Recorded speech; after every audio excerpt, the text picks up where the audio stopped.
Bienvenue à tous à cette conférence consacrée au rôle que pourraient jouer les banques centrales dans la transition écologique. Et plus précisément, alors que s'est ouverte aujourd'hui la campagne pour les élections européennes, nous souhaitions interroger l'action de la Banque centrale européenne face à ce défi.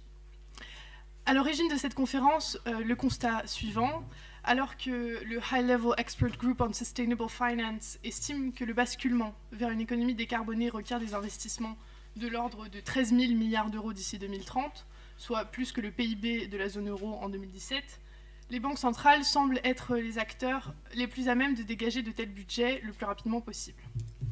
C'est l'idée du Green Quantitative Easing, ou assouplissement quantitatif vert, qui dernièrement a fait son chemin. Il s'agit de recycler les mécanismes non conventionnels de la politique monétaire mise en place par la Banque centrale européenne pour faire face à la crise. Et de fait, ces leviers d'intervention, comme les Targeted Longer Term Refinancing Operations, TLTRO, ou le Quantitative Easing, QE, ont permis de racheter pour près de 2600 milliards de dettes entre 2012 et 2018. Ces sommes pourraient-elles être allouées à la transition écologique, par exemple pour des travaux d'infrastructure comme l'isolation des bâtiments, pour le changement d'un modèle agricole vers une agriculture plus durable, ou encore pour la transition énergétique. Très rapidement, le quantitative easing est une politique monétaire qui vise à soutenir l'inflation en favorisant la reprise du crédit.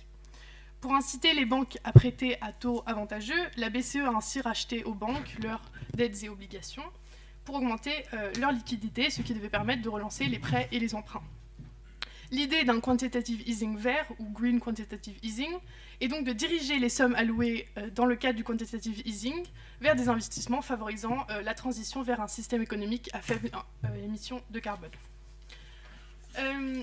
Pour en discuter, nous recevons aujourd'hui messieurs Grégory Claes, chercheur au think tank de Bruegel de Bruxelles, au Conservatoire national des arts et métiers, et Éric Monet, économiste associé à l'École d'économie de Paris et à l'EHESS, qui aborderont donc les aspects techniques et historiques de l'action des banques centrales, ainsi que la possibilité de mettre en place un quantitative easing vert à l'échelle de la zone euro. Malheureusement, Madame Benassi-Kéré, qui devait être avec nous, ne sera finalement pas des nôtres. La conférence sera donc divisée en 3 temps. D'abord les interventions de M. Claes et de M. Monet, puis quelques questions, et enfin un temps de discussion avec la salle, si vous avez des questions ou des points sur lesquels vous souhaitiez revenir. Je laisse donc la parole à M. Éric Monet.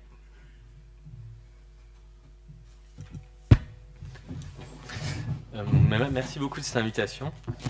Donc effectivement, vous l'avez dit, je suis professeur à l'École d'économie de Paris et je suis aussi économiste à la Banque de France. Donc je sais pas, là, je m'exprime en mon nom personnel, mais effectivement, ma présence ici manifeste aussi le fait que les banques centrales aujourd'hui sont très conscientes des défis que pose le financement de la transition énergétique pour elles-mêmes.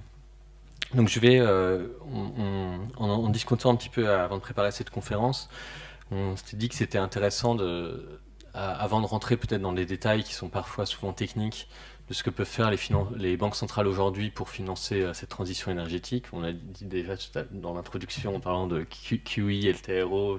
Donc avant de rentrer dans tous ces détails, peut-être revenir sur ce qu'est une banque centrale, ce que fait une banque centrale, pourquoi on a des banques centrales. Et ce qui permet un petit peu, je pense aussi, de voir un petit peu pourquoi émerge cette question aujourd'hui. Pourquoi est-ce que ça serait les banques centrales qui seraient en première position, ou pas d'ailleurs, pour influence sur le financement de la transition énergétique. Pourquoi est-ce que certaines personnes pensent que ça ne doit absolument pas être leur rôle? Et pourquoi, au contraire, on peut penser qu'elles ont plus de marge de manœuvre que d'autres institutions. Et puis aussi, je pense qu'un petit retour historique peut aider à comprendre la position assez particulière, en fait, si on regarde aujourd'hui à l'échelle du monde, la position européenne, puisque les termes du débat ne se poseraient pas du tout de la même façon, par exemple, si on était en Chine ou aux États-Unis. Et donc tout ça, pour comprendre tout ça, ça peut être utile de refaire un petit peu d'histoire. Donc c'est ce que je vais faire ici de manière évidemment très rapide. Donc les banques centrales, comme vous savez, émettent de la monnaie. Elles ont été créées pour cela au 18e, 19e siècle, ça dépend des pays. Mais l'Europe a une position très particulière dans l'histoire des banques centrales, puisque pendant très longtemps, les banques centrales sont essentiellement une institution européenne. Donc il ne faut jamais perdre de ça à l'esprit, c'est-à-dire que tous les pays européens ont une longue histoire, et cette longue histoire détermine assez fortement les positions que les banques centrales elles-mêmes adoptent aujourd'hui. Et l'histoire dans certains pays, que ce soit les États-Unis ou justement la Chine ou beaucoup de pays émergents, étant différente, la manière d'appréhender ces problèmes va également être différente. Je reviendrai sur ça un petit peu en conclusion. Donc pourquoi a-t-on créé des banques centrales ? Alors, pour comprendre au début pourquoi on les crée, le plus simple, c'est tout simplement de penser que ces banques centrales sont des banques. Et elles sont créées dans un contexte où il y a assez peu de... Les banques sont elles-mêmes très peu présentes dans l'économie. C'est-à-dire qu'on est à une des périodes où les marchés financiers commencent à se développer, mais globalement, les banques de dépôt telles qu'on les connaît aujourd'hui, la BNP, la Société Générale, ou un contexte où la majorité des gens ont des dépôts déposés dans les banques, ça n'existe pas. Donc ces banques-là, quand elles vont être recréées comme des banques, c'est souvent la banque la plus importante du pays, et même dans certains pays, presque la seule véritable banque. Donc quand elles sont créées, d'emblée, ces banques-là vont avoir un rôle de financement des investissements. Rôle que les banques centrales aujourd'hui n'ont plus forcément. Je reviendrai là-dessus. Donc elles vont avoir un rôle de financement. Donc de quels investissements parle-t-on ? Donc on parle en particulier d'investissements qui vont aider à le financement de la dette publique. Donc ça c'est un premier point. Donc ça on va dire que c'est plutôt le modèle anglais, où la Banque centrale n'est créée en fait que pour financer la dette publique. Et puis on a d'autres modèles, donc là ça va être plutôt les modèles français, italien, allemand, où ce que va faire la Banque centrale, un petit peu comme une banque, c'est-à-dire qu'elle va prêter aux entreprises dans tout le pays. Et donc en gros on dirait aujourd'hui que la Banque centrale, son rôle, ça va être d'améliorer l'accès au crédit de toute la population, donc à l'époque on est dans un développement, donc on est dans des pays encore assez peu unifiés d'un point de vue économique. C'est très long d'aller de Paris à Marseille et donc encore plus de faire des transactions financières. Donc les banques centrales vont avoir ce rôle de banque et de faciliter l'accès au crédit dans toute l'économie. Donc tout ça paraît assez loin. Vous allez me dire pourquoi est-ce qu'il faut revenir au 19e siècle pour comprendre ça. Mais parce que ce modèle va en fait s'étirer et changer radicalement que très récemment, c'est-à-dire que dans les années 80. C'est que dans les années 80 où en Europe, et là encore c'est très différent dans d'autres pays, et j'y reviendrai, que ce rôle des banques centrales dans le financement de l'économie, le financement des investissements, donc un rôle de banque, hein, comme quand vous allez voir un banquier pour qu'un banquier d'une entreprise à se développer, va changer.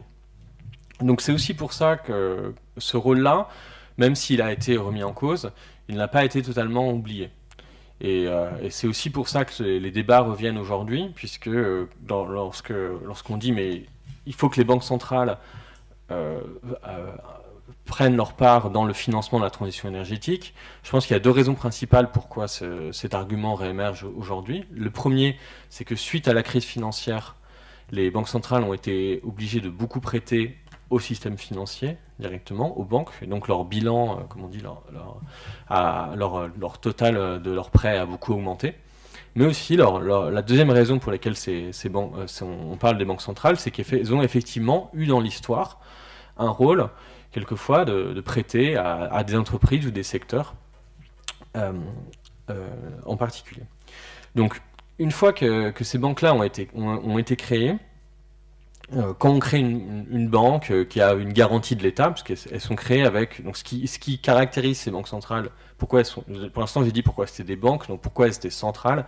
Elles étaient centrales parce qu'elles avaient la garantie de l'État, c'est-à-dire que si jamais elles faisaient des pertes, l'État devait compenser les pertes. Et deuxièmement, elles avaient le privilège d'émission de la monnaie. Donc ça encore, c'était pas le cas partout, mais globalement, c'est quand même des banques à qui on va dire que leur capacité d'émettre des billets est privilégiée et a une sûreté plus forte que d'autres billets qui peuvent circuler dans l'économie. Donc quand ces banques sont créées, on voit tout de suite le risque. Donc là, je fais aussi le détour historique pour bien comprendre quels risques aujourd'hui sont pointés lorsqu'on dit mais c'est peut-être dangereux de confier aux banques centrales un rôle de financement dans l'économie. Donc tout de suite, sont identifiés 3 types de risques importants qui sont inhérents à la fonction de banque centrale. Puisque une banque centrale, par définition, elle peut émettre de la monnaie, imprimer des billets, normalement sans contrainte. Donc on va identifier trois types de risques. La première, c'est d'avoir une pression trop forte des gouvernements.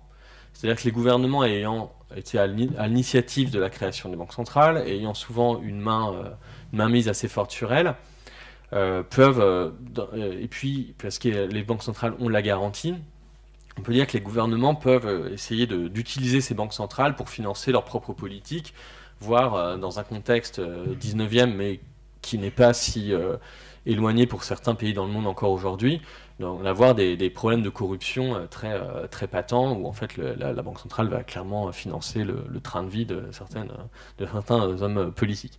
Donc il faut mettre des garde-fous à tout cela, et donc ces garde-fous vont être petit à petit mis en place au fil des siècles, puisque ça prend assez longtemps. Donc ça, c'est le premier point sur le financement des gouvernements. Donc le mode le garde-fou typique du 19e, c'est par le Parlement, c'est-à-dire que le Parlement va fixer une limite, soit à l'émission des billets, donc c'est-à-dire la quantité de monnaie que la Banque centrale peut imprimer, soit, ou alors même souvent les deux, à la quantité de monnaie que la Banque centrale peut prêter au gouvernement. Donc souvent, il y a une limite parlementaire, et pour changer la limite, il faut que le Parlement vote. Donc aujourd'hui, on a un système en Europe différent, qui est ce qu'on a appelé l'indépendance.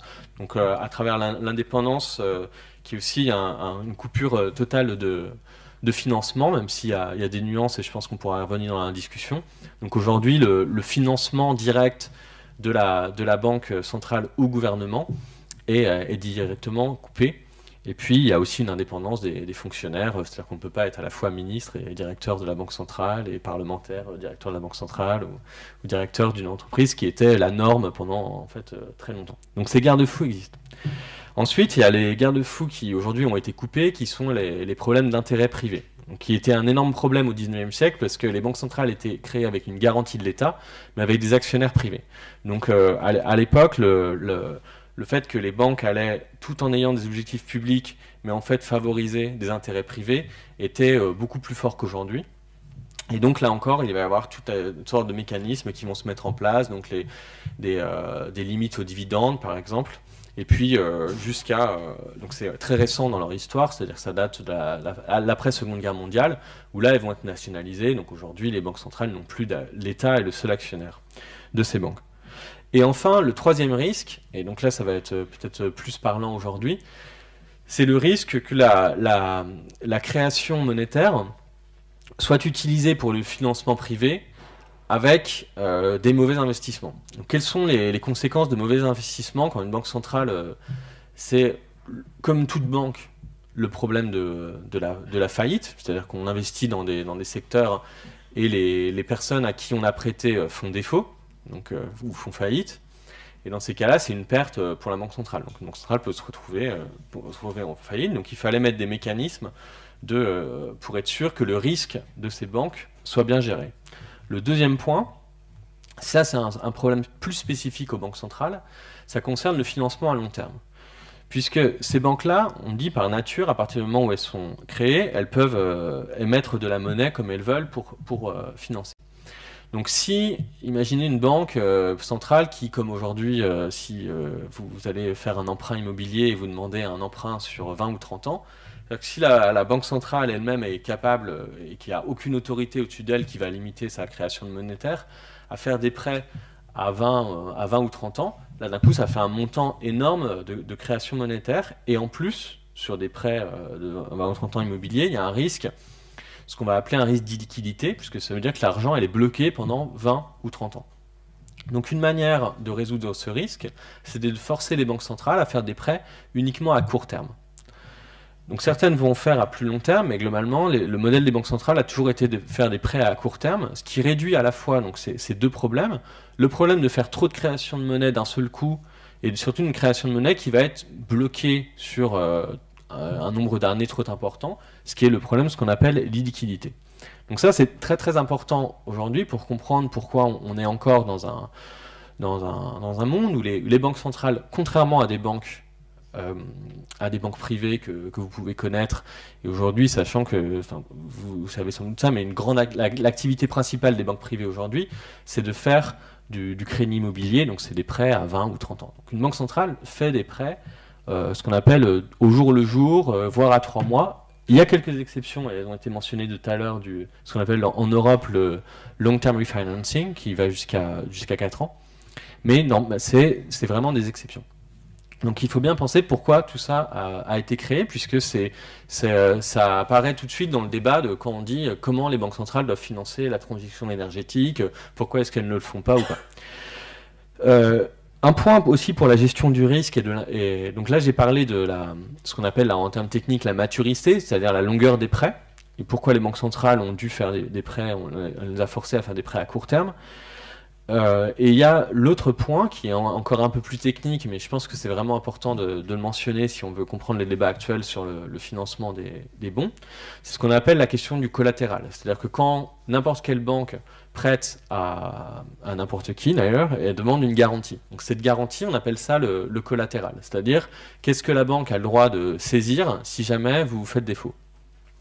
Et donc la qualité de ce collatéral, de cette garantie, a toujours été pour les banques centrales l'essentiel, en fait, puisque c'est ça qui lui permet de gérer son risque.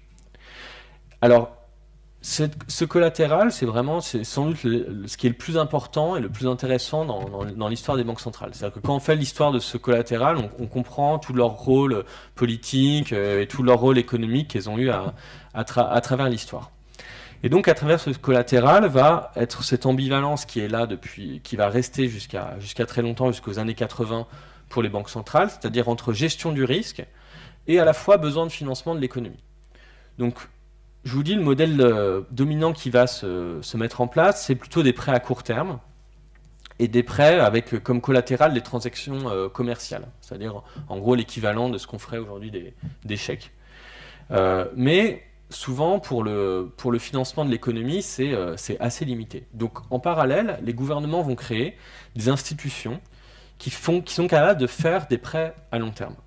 Puisque, pour des raisons de risque et surtout de liquidité liées à la gestion de la monnaie, avec cette peur que faire des prêts à long terme créerait de l'inflation, on pense que les banques centrales ne doivent pas faire des prêts à long terme. Et donc, les différents États vont créer souvent une autre institution qui va être en charge de faire ces prêts à long terme. Et là, vous avez plein de différents modèles qui vont apparaître dans certains pays, avec comment la Banque centrale et les autres institutions qui doivent faire ces prêts à long terme, mais qui sont quand même créées par l'État, vont être complémentaires et vont coexister. Donc, dans certains pays, ça va prendre le modèle, en fait, c'est d'avoir la même institution qui fait les deux. Donc, vous avez une banque centrale, et la Banque centrale fait des prêts à court terme en utilisant donc, de la monnaie, les billets qu'elle imprime pour faire les prêts à court terme. Et elle a un deuxième bilan, et les deux sont séparés, où elle fait des prêts à long terme. Et au lieu d'émettre de la monnaie pour financer ces prêts à long terme, elle émet ce qu'on appelle des obligations sur les marchés financiers. Donc c'est des titres financiers qui ensuite peuvent être échangés sur les marchés. Donc là c'est le modèle italien, autrichien par exemple. En France, on décide de séparer les deux, donc on crée la Banque centrale et à côté des institutions comme le crédit foncier qui finance le logement, donc avec des prêts à long terme, ou la Caisse des dépôts. Et donc ces institutions étant en fait créées complètement sur le modèle de la Banque centrale par l'État. Donc vous allez avoir ces types d'institutions qui vont coexister. Et puis évidemment, c'est toujours plus compliqué et les limites s'estompent assez facilement. On va avoir, et on pourra revenir là-dessus, il peut y avoir des interactions entre les deux. Mais il y a toujours eu ce rôle que la Banque centrale doit avoir comme contrainte, d'éviter de financer à long terme. Donc ça, c'est un petit peu l'histoire 19e qui va évoluer et qui est ça évolue évidemment, il y a différents modèles, mais jusqu'à la Seconde Guerre mondiale. À la Seconde Guerre mondiale, donc là, quel est le grand changement dans l'histoire des banques centrales? C'est-à-dire que tout d'un coup, on va augmenter très fortement la contrainte pour empêcher que les intérêts privés soient mêlés aux intérêts publics. Donc c'est à ce moment-là où en fait les banques centrales vont être nationalisées. Et en même temps, on va relâcher un peu la contrainte sur le financement à long terme dont je parlais tout à l'heure.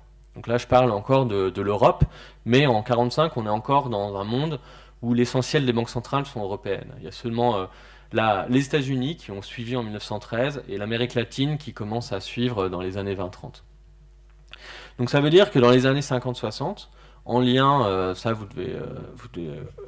être plus familier pour vous, mais sous cette idée qu'en fait il faut réhabiliter le rôle de l'intervention de l'État avec la planification, etc. Donc dans plein de domaines, et aussi dans les banques centrales, ce qui est un peu moins connu que si vous avez étudié le plan ou les choses comme ça, mais les plans, il y en a eu évidemment, il y en a eu en France, mais il y en a eu dans énormément d'autres pays. Donc l'intervention de l'État réhabilitée, et les banques centrales, elles, on leur donne plus de pouvoir pour prêter à long terme, donc quelquefois 5, 10 ans, etc. Ce qui peut poser des problèmes inflationnistes, et donc pour équilibrer et pour limiter ce rôle inflationniste, on va mettre des contrôles très forts qui permettent à la Banque centrale elle-même de limiter très fortement le crédit quand le crédit est censé augmente trop et crée trop d'inflation. Donc ça, c'est le modèle qui s'impose en Europe dans les années 50-60 et qui est un modèle qui est encore dominant en Chine aujourd'hui. Et donc c'est pour ça que je disais tout à l'heure qu'il est important de connaître un peu cette histoire pour voir comment les États se situent différemment vis-à-vis de ces histoires-là, puisque beaucoup de banques centrales dans les pays émergents dans le monde sont encore sur un modèle de banque centrale qui ressemble très fortement à celui qui était connu en Europe dans les années 50 ou 60. Donc dans ce modèle-là, je dirais la question du financement de l'écologie est complètement naturelle. C'est-à-dire que le fait que la Banque centrale participe au financement d'éoliennes, enfin de toute transition, de rénovation des bâtiments, est aussi naturel que le fait que la Banque centrale participait au financement des HLM en France dans les années 50 ou au financement des autoroutes. Donc là encore, comment les banques centrales dans les années 50-60 finançaient les autoroutes ou les HLM? C'était rarement directement. C'était rarement directement parce qu'il y avait ces institutions qui avaient été créées à côté pour faire ces prêts à long terme. Mais par contre, ce qu'elles faisaient, c'était un financement indirect. C'est-à-dire que si ces institutions avaient besoin de refinancement, eh bien, la Banque centrale pouvait leur offrir cette fenêtre de financement plutôt sur du court terme, mais du court terme qui était, là encore, on était quand même sur des prêts qui pouvaient aller jusqu'à 5 ans. Et puis, donc, dans les années 70, ce type de politique va être complètement remis en cause, puisqu'elle est vue comme... ce type de politiques sont vues comme une source d'inflation, qui est très élevée en Europe dans les années 70 et aux États-Unis. Et puis, est aussi vu comme un problème sur l'allocation des ressources dans l'économie, qu'on considère qu'en fait, il y a une baisse de la productivité à cause d'une intervention de l'État trop forte dans l'économie et qu'il faut laisser le marché jouer un plus grand rôle. Donc ce qui va se passer dans les années 80 en Europe, c'est vraiment une remise en cause du fait que les banques centrales doivent avoir un rôle de financement de l'économie. Et petit à petit, entre je dirais le début des années 80 et le début des années 90, ce rôle de financement direct ou même indirect à partir d'une sélection de collatéral ou de secteurs prioritaires à financer va complètement disparaître. Donc là, quand la Banque centrale européenne est créée, tout cela est déjà du passé. Donc la Banque centrale européenne n'a pas été créée pour faire ce type de financement. Est-ce que ça veut dire qu'elle est incapable de le faire ? Sans doute pas, parce que alors du financement à long terme, ça c'est sûr qu'elle peut pas le faire. Elle ne peut pas faire du financement sur des prêts à 20 ans pour des éoliennes ou des rénovations du bâtiment. Mais finalement, même si les statuts de la Banque centrale européenne sont très caractéristiques ce qui s'est passé dans les années 80, ce que je viens de décrire, c'est-à-dire la remise en cause de politiques qui avaient existé auparavant. Le rôle d'une banque centrale, reste à avoir des permanences, c'est-à-dire que beaucoup de problèmes ou de questions ou de contraintes que j'ai évoquées et qui existaient dans le passé sont pratiquement toujours les mêmes. Et notamment, ce problème de gestion du risque et du collatéral est encore complètement finalement la même que ce qu'elle pouvait être dans le passé. Donc aujourd'hui, quand on parle du financement possible de la transition écologique par les banques centrales, en fait, on revient à l'idée qu'à travers ce collatéral, c'est-à-dire du choix des garanties que la banque centrale accepte quand elle prête à d'autres intermédiaires, comme les banques, c'est là où finalement va se jouer l'essentiel, va se placer l'essentiel des enjeux aujourd'hui. C'est-à-dire, est-ce que la banque centrale va décider, comme on le faisait dans les années 50-60, de dire à un moment, oui, à partir du moment où une banque prête à long terme à des autoroutes, je veux bien la refinancer. À partir du moment où elle prête à long terme pour du logement, je veux bien les refinancer, etc. etc. Donc aujourd'hui, les débats portent énormément sur cette question du collatéral. Et je ferai juste un point pour finir. J'ai déjà peut-être trop de temps. C'est la question de la complémentarité avec d'autres institutions. Puisque il y a une illusion dont il faut se garder, c'est de dire que de voir les banques centrales comme c'est vrai qu'elles ont ce pouvoir qui est très exceptionnel de pouvoir créer de la monnaie comme normalement sans contrainte, même si, comme je vous dis, il y a toujours eu des contraintes en fait. Enfin, dans les pays normalement où il y a qui fonctionnent à peu près politiquement, il y a toujours eu des contraintes. Aujourd'hui, ça s'appelle l'indépendance dans la banque centrale, mais elle prenait d'autres formes dans le passé. Donc elles ont toujours eu des contraintes, mais en fait, elles n'ont jamais été totalement omniscientes. C'est-à-dire qu'on ne peut pas imaginer que les banques centrales ont toujours été, même si elles étaient, comme on a dit, que la centralité du système financier, ce n'était pas elles qui impulsaient forcément les transitions. Et ça, je pense que c'est important à savoir aujourd'hui, c'est que quand on refait cette histoire-là, comme je vous ai dit, par exemple, sur les complémentarités qu'elle pouvait avoir avec d'autres institutions également créées par l'État pour prêter à long terme, quand j'ai parlé du fait qu'elle pouvait avoir aussi un rôle du financement du gouvernement, quand j'ai dit aussi qu'elles adaptaient leur type de prêt au système bancaire et aux besoins de l'économie et à la fois pour être complémentaires, voire quelquefois substituables à ce que les banques font ou ne font pas dans l'économie. Et donc ça, c'est très important, je pense, c'est-à-dire qu'une banque centrale, son rôle ne prend sens que dans un système financier en général. Et donc ça, c'est quelque chose qui est très important aujourd'hui, et je pense qu'on va en parler dans la discussion, c'est-à-dire quelle cohérence il peut y avoir entre le rôle de la banque centrale et le rôle des autres institutions. Si vous dites à une banque centrale de financer, d'accepter en garantie, comme je disais tout à l'heure, des titres verts, mais que ces titres verts n'existent pas dans l'économie puisqu'il n'y a aucune autre institution qui est capable d'en créer et d'en émettre sur les marchés, évidemment, c'est une politique qui n'aura aucun sens.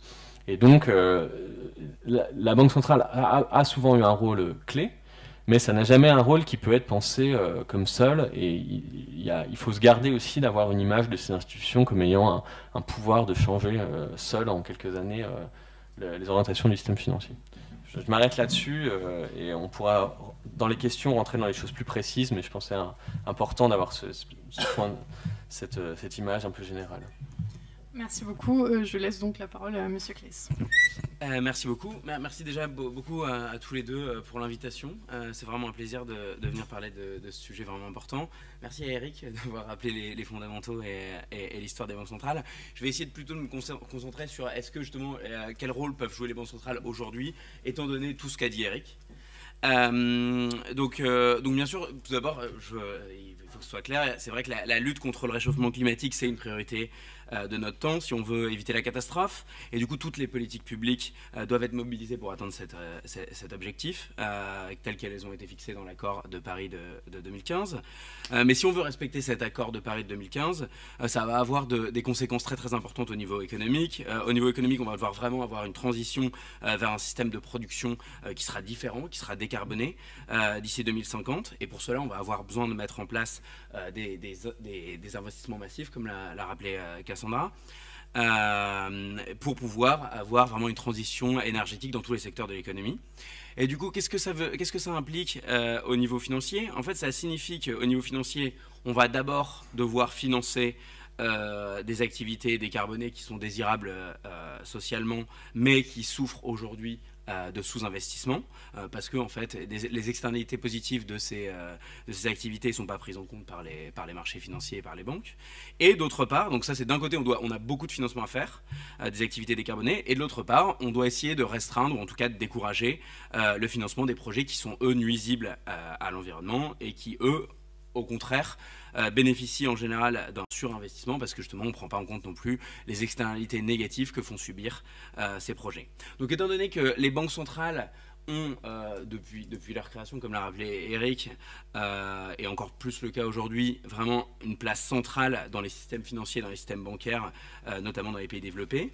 Et étant donné qu'ils ont aujourd'hui de nombreux outils à leur disposition qui permettent justement d'influencer ces décisions d'investissement et d'influencer in fine l'allocation du crédit dans l'économie, peut-être en fait que ces banques centrales, elles pourraient avoir un rôle à jouer dans cette lutte contre le réchauffement climatique. Et alors, juste pour revenir, Eric l'a déjà bien expliqué, mais vraiment, quel est l'objectif aujourd'hui des banques centrales? Les objectifs, ils sont... notamment dans les pays développés et encore plus en Europe. Les objectifs des banques centrales, ils sont vraiment clairs et précis. En Europe, ils sont vraiment codifiés dans les traités européens. Et en gros, l'objectif principal des banques centrales, c'est vraiment la stabilité des prix. Et donc, en pratique, via la stabilité des prix, la stabilisation macroéconomique et donc, in fine aussi, la croissance et l'emploi, mais à condition d'avoir une stabilité des prix. Par ailleurs, ces dernières années, les banques centrales, elles ont aussi acquis un autre rôle, et notamment c'est le cas de la Banque centrale européenne et aussi de la Banque d'Angleterre. C'est un rôle, un mandat de stabilité financière, car certaines d'entre elles jouent aussi le rôle de superviseur du secteur financier et en particulier du secteur bancaire. Donc pour ces objectifs-là, donc stabilité des prix et stabilité financière, quels sont les outils aujourd'hui? Donc je ne vais pas revenir dans le passé, mais vraiment aujourd'hui, quels sont les principaux outils à la disposition des banques centrales actuellement pour atteindre ces objectifs de stabilité des prix et de stabilité financière? Pour moi, il y a vraiment trois principaux outils que Eric a mentionné. Le premier, en fait, c'est que les banques centrales, elles prêtent de l'argent aux banques commerciales à un certain taux d'intérêt en échange de collatéral. Donc c'est des actifs que la banque centrale prend en garantie lorsqu'elle prête de l'argent à ces banques commerciales. Et en gros, c'est la façon de faire de la politique monétaire telle qu'elle était pratiquée des années 90 à 2007. En gros, elle prêtait de l'argent aux banques commerciales, elle pouvait moduler le taux d'intérêt à laquelle elle prêtait cet argent et ça avait un impact sur l'ensemble de l'économie. Et elle modifiait aussi les quantités d'argent qu'elle prêtait aux banques commerciales et là aussi ça avait un impact sur l'économie. Donc ça c'était vraiment le premier outil, c'est en gros ce qu'on appelle les opérations de refinancement, mais en gros c'est des prêts de la banque centrale aux banques commerciales. Le deuxième outil qui a été introduit pendant la crise, donc qui existait déjà par exemple au Japon depuis plus longtemps et qu'en fait on peut aussi retrouver sûrement historiquement vraiment il y a longtemps, mais qui a vraiment été réintroduit pendant la crise, c'est les achats d'actifs par les banques centrales, donc qu'on appelle quantitative easing, qui permettent notamment de faire baisser les taux à long terme. Parce que quand on prête, comme l'a expliqué Eric, à court terme aux banques commerciales, eh ben, on joue sur le taux d'intérêt à très court terme, parce qu'on leur fait des prêts au jour le jour, à quelques semaines, à quelques mois, maximum à quelques années.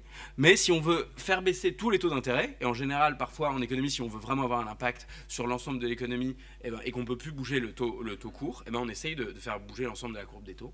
Et du coup, on achète des actifs à plus long terme, et c'est ce qu'ont fait les banques centrales pendant la crise, en achetant massivement des actifs financiers, en particulier beaucoup d'obligations d'État. C'est vraiment la plupart des banques centrales, c'est ce qu'elles ont fait. La Banque d'Angleterre, elle a fait pratiquement que ça. La Banque centrale européenne, elle a fait majoritairement ça, à 80%.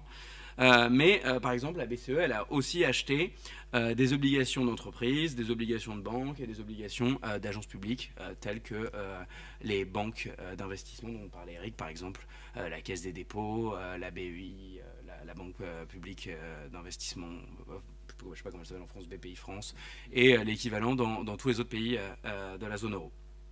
Donc ça, c'est vraiment les deux principaux outils de politique monétaire.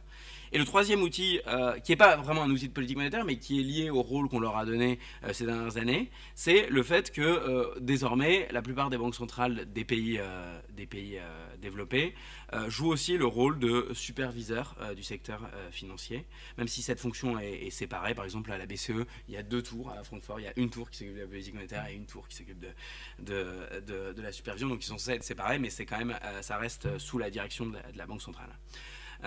Et du coup, ce rôle de superviseur du secteur bancaire, le principe, c'est de minimiser les risques que prennent les banques pour éviter de se retrouver avec une crise financière comme celle qu'on a vécue en 2008-2009. Donc voilà, donc ça c'est les principaux outils qu'elles ont à leur disposition. Et du coup, la question qu'on peut se poser aujourd'hui et pour le futur, c'est étant donné qu'on doit faire face à ce problème de changement climatique qui est une priorité, est-ce que les banques centrales peuvent et doivent utiliser ces outils, ces différents outils, donc ces trois outils que je viens d'expliquer, pour participer à cette lutte contre le réchauffement climatique, en essayant de, comme on dit, verdir le système financier et in fine l'ensemble de l'économie?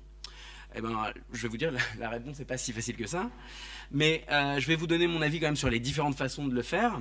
Et tout d'abord, je vais commencer avec cette proposition qui a été faite par certains d'un green quantitative easing. Et notamment de la proposition, on va dire, un peu maximaliste, qui est de dire que si on a besoin vraiment de financer la transition énergétique, eh ben, c'est simple, on peut financer cette transition énergétique par la création monétaire. Et voilà, donc ça c'est le green quantitative easing. Et l'autre façon de faire, qui a été aussi en partie décrite par Eric quand il parlait des années 50-60, ça serait en fait d'utiliser une allocation du crédit qui serait différenciée, où par exemple la Banque centrale, elle aurait des lignes de refinancement qui seraient dédiées à certains projets, ou alors elle aurait des taux d'intérêt préférentiels pour certains projets, ou alors il y aurait aussi des quotas de crédit, donc elle accorderait des prêts aux banques commerciales à condition que le crédit des banques commerciales soit dirigé vers telle ou telle activité. Donc c'est un outil, ce sont des outils qui ont été utilisés par le passé, comme l'a vraiment bien expliqué Eric, et donc il est le spécialiste, donc revenez vers lui si vous avez des questions à poser sur ce sujet-là. Et qui sont encore utilisés aussi dans des pays émergents. Eric l'a dit, en Chine par exemple, ils utilisent ça à fond, mais aussi par exemple le Bangladesh. J'ai regardé ça, utilise cette façon de faire pour financer certains projets que le gouvernement juge plus stratégiques que d'autres. Alors, en ce qui concerne ces propositions exactes, je vais prendre la position de l'économiste plutôt orthodoxe et je vais vous donner mes objections par rapport à ces propositions. La première, c'est que ça me paraît être justement difficilement compatible avec la forme actuelle des banques centrales, telles que les banques centrales ont évolué justement depuis les années 90, et tel que se situe aujourd'hui le consensus à la fois économique, on va dire académique, mais aussi le consensus politique, notamment en Europe. C'est-à-dire, en fait, qu'en gros, il est préférable d'utiliser la politique monétaire pour un objectif, pour assurer la stabilité des prix, la stabilité macroéconomique. Et le deuxième élément de ce consensus, c'est que pour éviter justement l'utilisation de la politique monétaire à des fins électoralistes, pour ne pas dire à des fins de corruption ou d'enrichissement personnel, ou pour justement éviter de favoriser des intérêts particuliers, il semble préférable que les banques centrales soient indépendantes des gouvernements. Donc voilà, ça c'est vraiment le consensus aujourd'hui. Si vous voulez changer quelque chose, va falloir lutter contre ce consensus très fortement, parce que c'est vraiment le consensus en Europe, que ce soit au niveau académique, mais surtout au niveau politique. Et du coup, étant donné ce consensus, aujourd'hui, favoriser justement certains secteurs, et notamment les secteurs plus liés, enfin les secteurs plus verts, par rapport à d'autres, et ce de façon délibérée, semble aujourd'hui difficilement compatible avec cette indépendance qu'on a donnée aux banques centrales depuis les années 90, puisque ça reviendrait à donner des décisions qui sont à la limite, on va dire, de la politique industrielle, à des technocrates qui sont non élus. Donc voilà, donc on a vraiment donné une indépendance très très forte aux banques centrales, et notamment à la Banque centrale européenne, qui est pour moi la banque centrale la plus indépendante au monde. Et du coup, comme elles sont assez éloignées de notre système démocratique, qu'elles rendent des comptes très peu en fait finalement, et notamment la BCE, puisqu'elle est censée rendre des comptes uniquement devant le Parlement européen, mais le Parlement européen ne peut rien faire en fait contre la Banque centrale à part poser des questions. Ça serait leur donner un pouvoir quand même très important. Alors même que, en général, c'est un pouvoir qui est plus lié à des gouvernements élus. Et d'ailleurs, quand en général, dans les années 50-60, les banques centrales faisaient ce type d'allocation du crédit, en fait, elles étaient, comme l'a dit Eric, soit sous le contrôle du Parlement, soit sous le contrôle du Trésor. En gros, la Banque centrale, le gouverneur, il venait voir le ministre des Finances et lui demandait ce qu'il devait faire toutes les semaines. Donc c'était vraiment sous contrôle de la politique, et dans un sens aussi sous un contrôle démocratique. Donc ça avait des effets néfastes, ça pouvait provoquer de l'inflation, ça avait des effets positifs, c'était que c'était sous contrôle démocratique fort. Donc ça, c'est ma première objection pour mettre en place ce type de politique dans le cadre de nos institutions actuelles. Et la deuxième objection, c'est le fait justement que ça risquerait de mettre en danger l'objectif principal des banques centrales, qui est la stabilité des prix, puisque en fait, si on avait un quantitative easing permanent par exemple, puisque le quantitative easing a été pensé comme un instrument monétaire qui a vocation à être utilisé de façon temporaire, lorsque l'inflation est trop faible et lorsque les taux atteignent zéro. Donc l'outil vraiment principal des banques centrales, c'est de bouger les taux au jour le jour.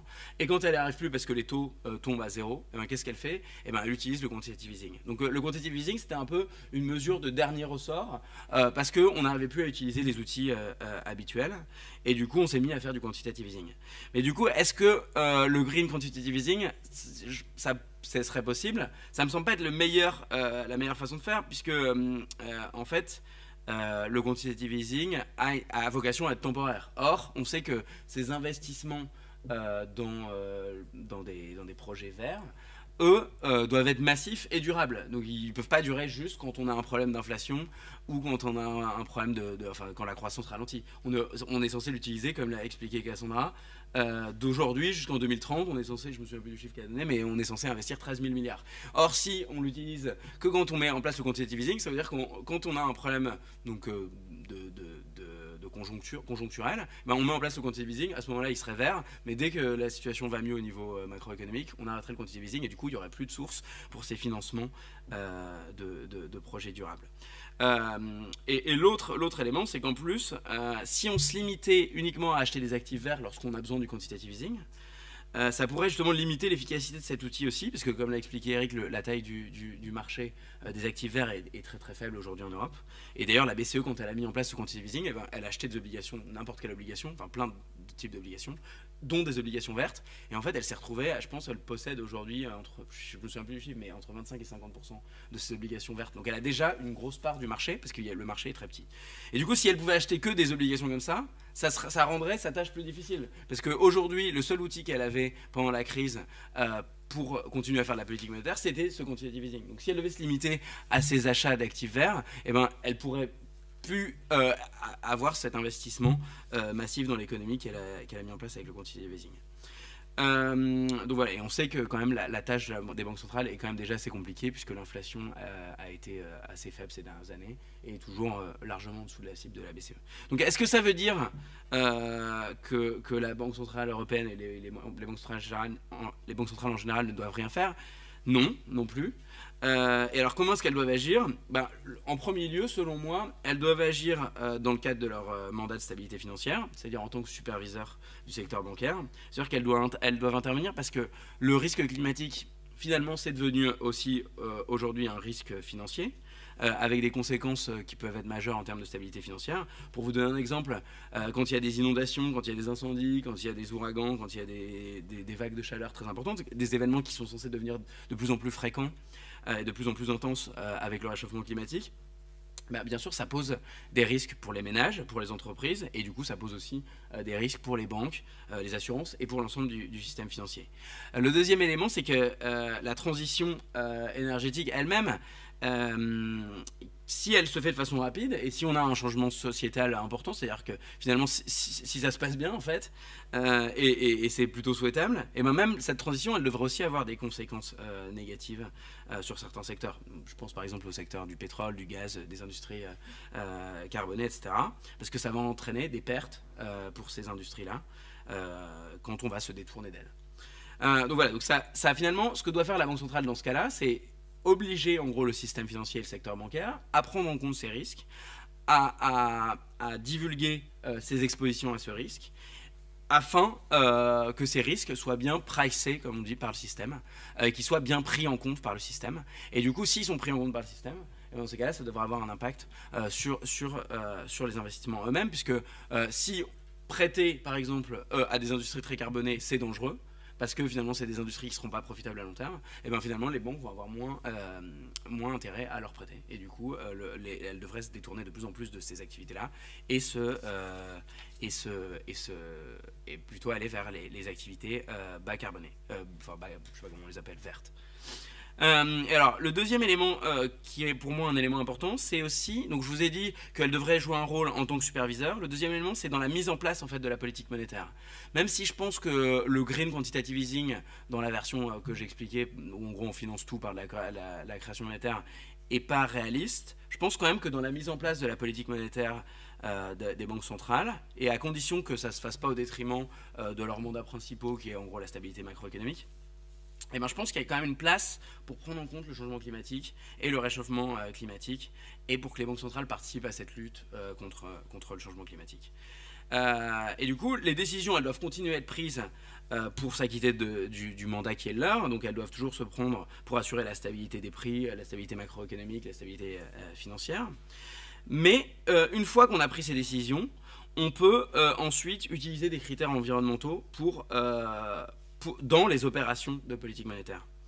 Et alors pour l'instant, les banques centrales, elles ne le font pas en fait. Pour l'instant, quand elles mettent en place ces opérations de politique monétaire, donc quand elles font ce que j'expliquais tout à l'heure, soit des prêts aux banques commerciales, ou alors quand elles achètent des actifs, pour l'instant, elles n'ont pas essayé de mettre en place des critères environnementaux.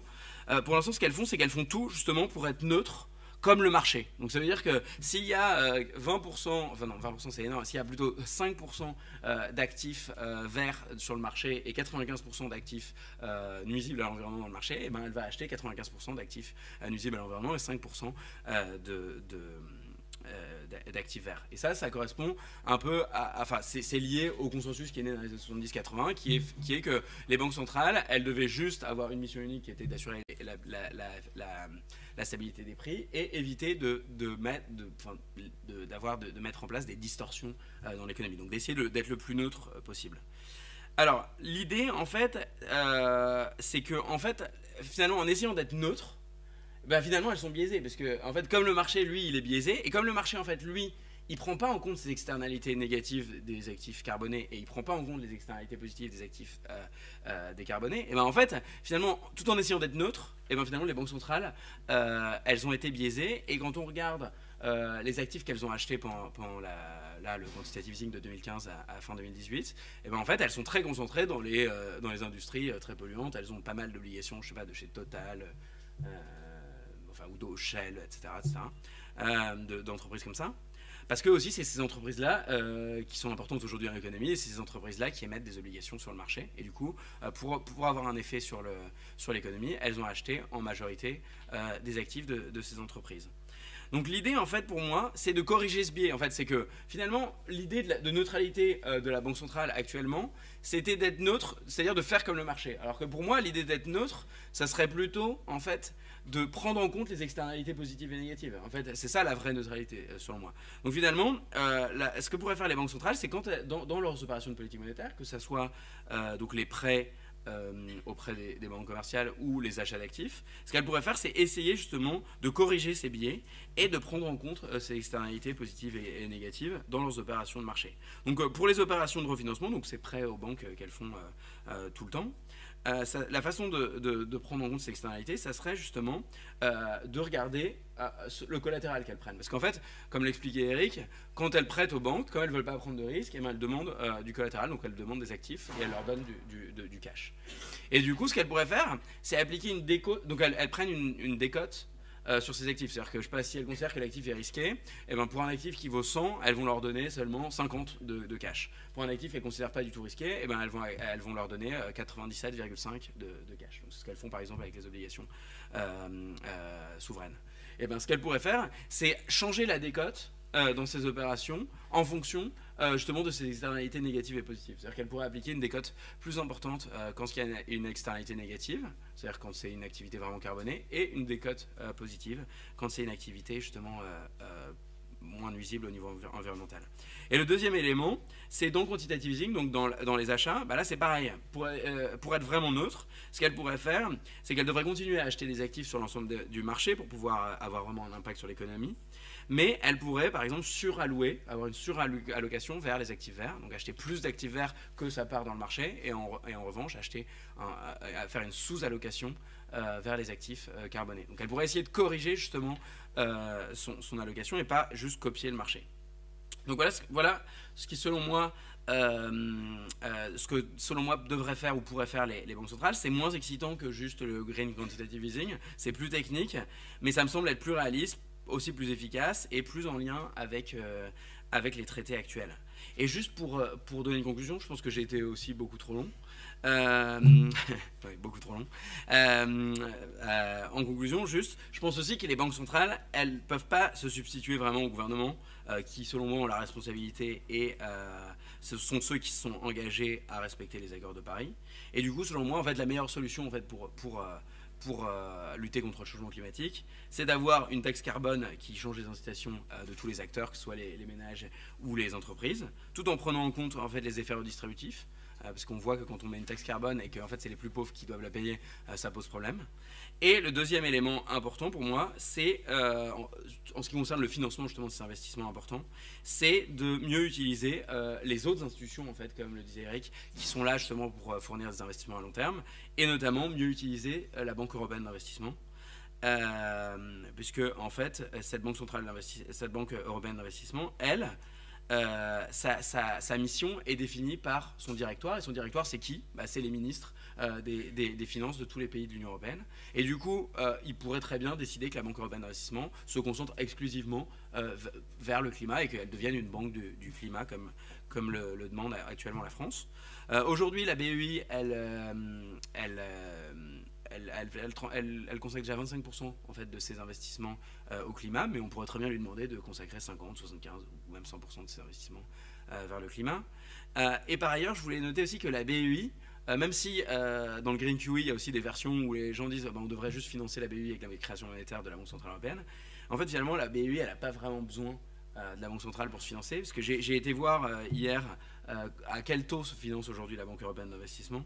Et la Banque européenne d'investissement, elle a emprunté le mois dernier à 0,05%, 3 milliards d'euros à 5 ans. Elle a emprunté à 0,1%, 3 milliards d'euros à 7 ans. Et elle a emprunté 500 millions d'euros à 1% à 23 ans. Donc vraiment, la BEI, elle n'a pas de problème de financement. Elle peut se financer vraiment pas cher. Et du coup, elle n'a pas vraiment besoin de la création monétaire pour assurer cette transition énergétique nécessaire pour lutter contre le changement climatique. Voilà. Merci et désolé d'avoir été trop long. Merci beaucoup.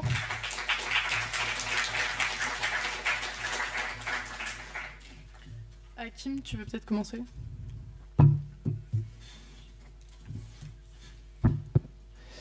Eh bien, merci beaucoup pour ces deux exposés très intéressants et très complémentaires. Donc c'était assez parfait sur ce point de vue-là. On va commencer par vous poser quelques petites questions pour compléter, et ensuite, bien sûr, la salle sera invitée à poser ces questions pour poursuivre le débat. Peut-être tout d'abord, nous souhaitions revenir sur le bilan des politiques d'assouplissement quantitatif qui ont été menées depuis la crise, donc entre 2008, 2012 et jusqu'à 2018. Donc il y a eu un assouplissement quantitatif très important et qui est aussi assez critiqué.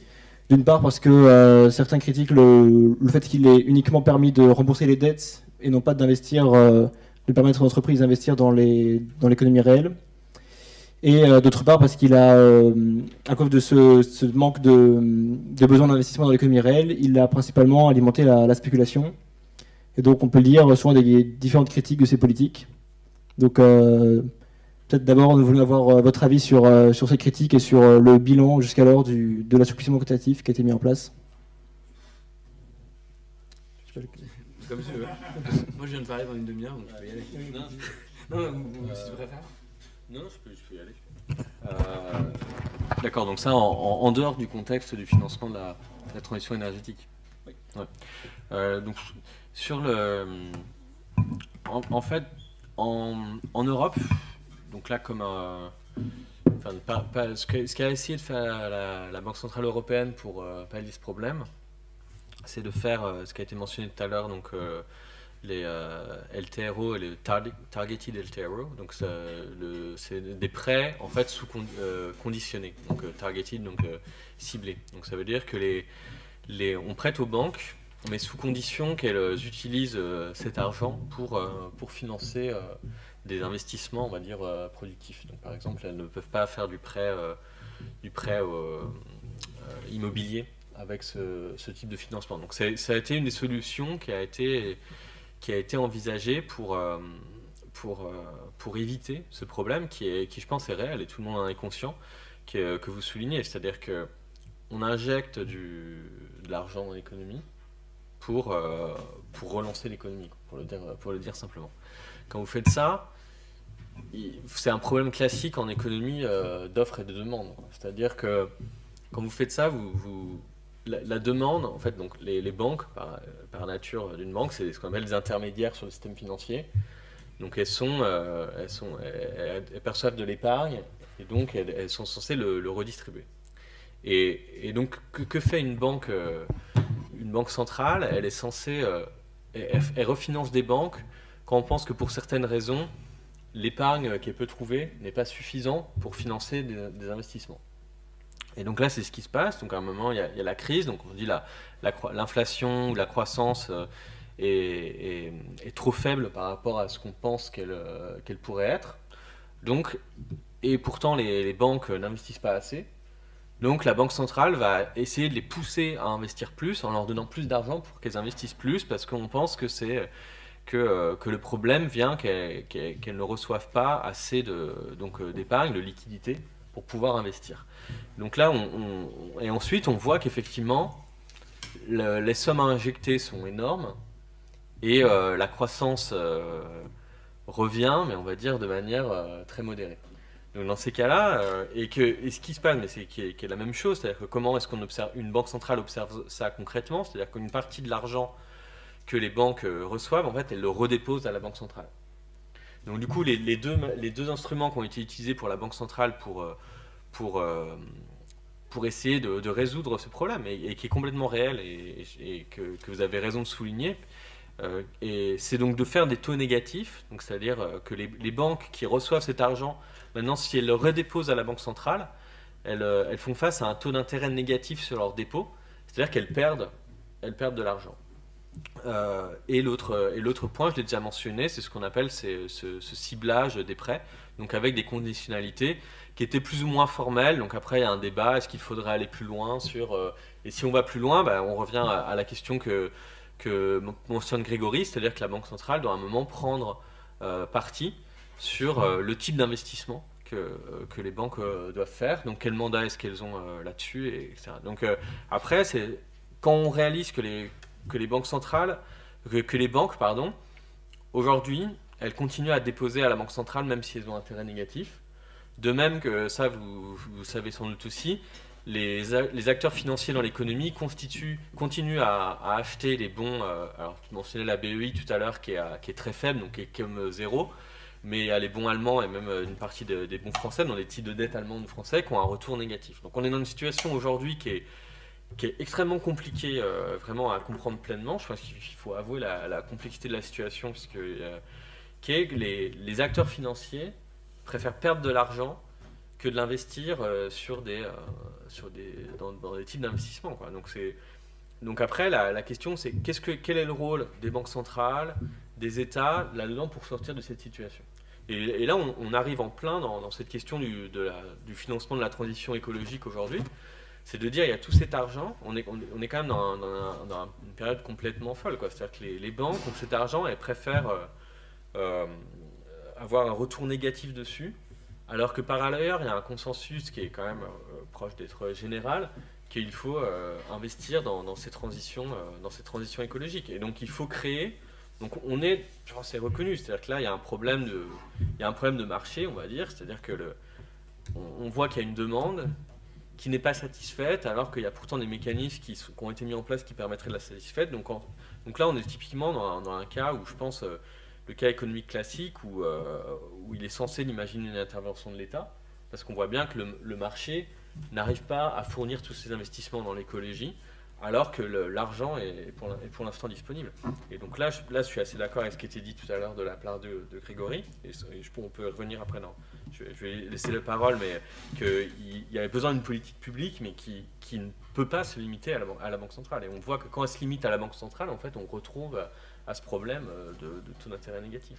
Et du coup, pour enchaîner, parce que je pense que ce que révèle votre intervention, c'est justement la nécessité de garantir l'attractivité de ces investissements verts, qui sont pour l'instant pas attractifs pour le privé.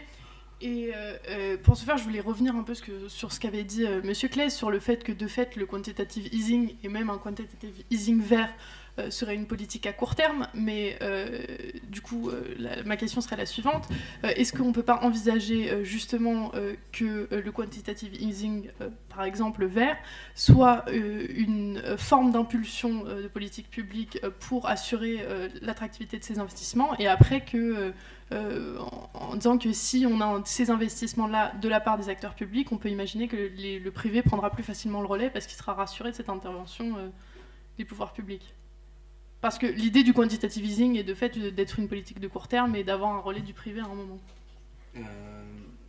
Ouais, enfin, déjà pour revenir sur la question qui était posée avant, je pense que le quantitative easing, déjà faut être honnête, c'est très récent et du coup l'impact que ça a, on en est seulement au début des investigations formelles sur les effets que ça a eu. Donc les chercheurs sont en train d'écrire des papiers en ce moment même sur l'effet que ça a eu, ça vient de se terminer en Europe, ça a été créé peut-être un peu en avance en Angleterre et aux États-Unis, mais on est toujours en train de faire des recherches sur vraiment l'impact, donc il faut attendre d'en savoir plus.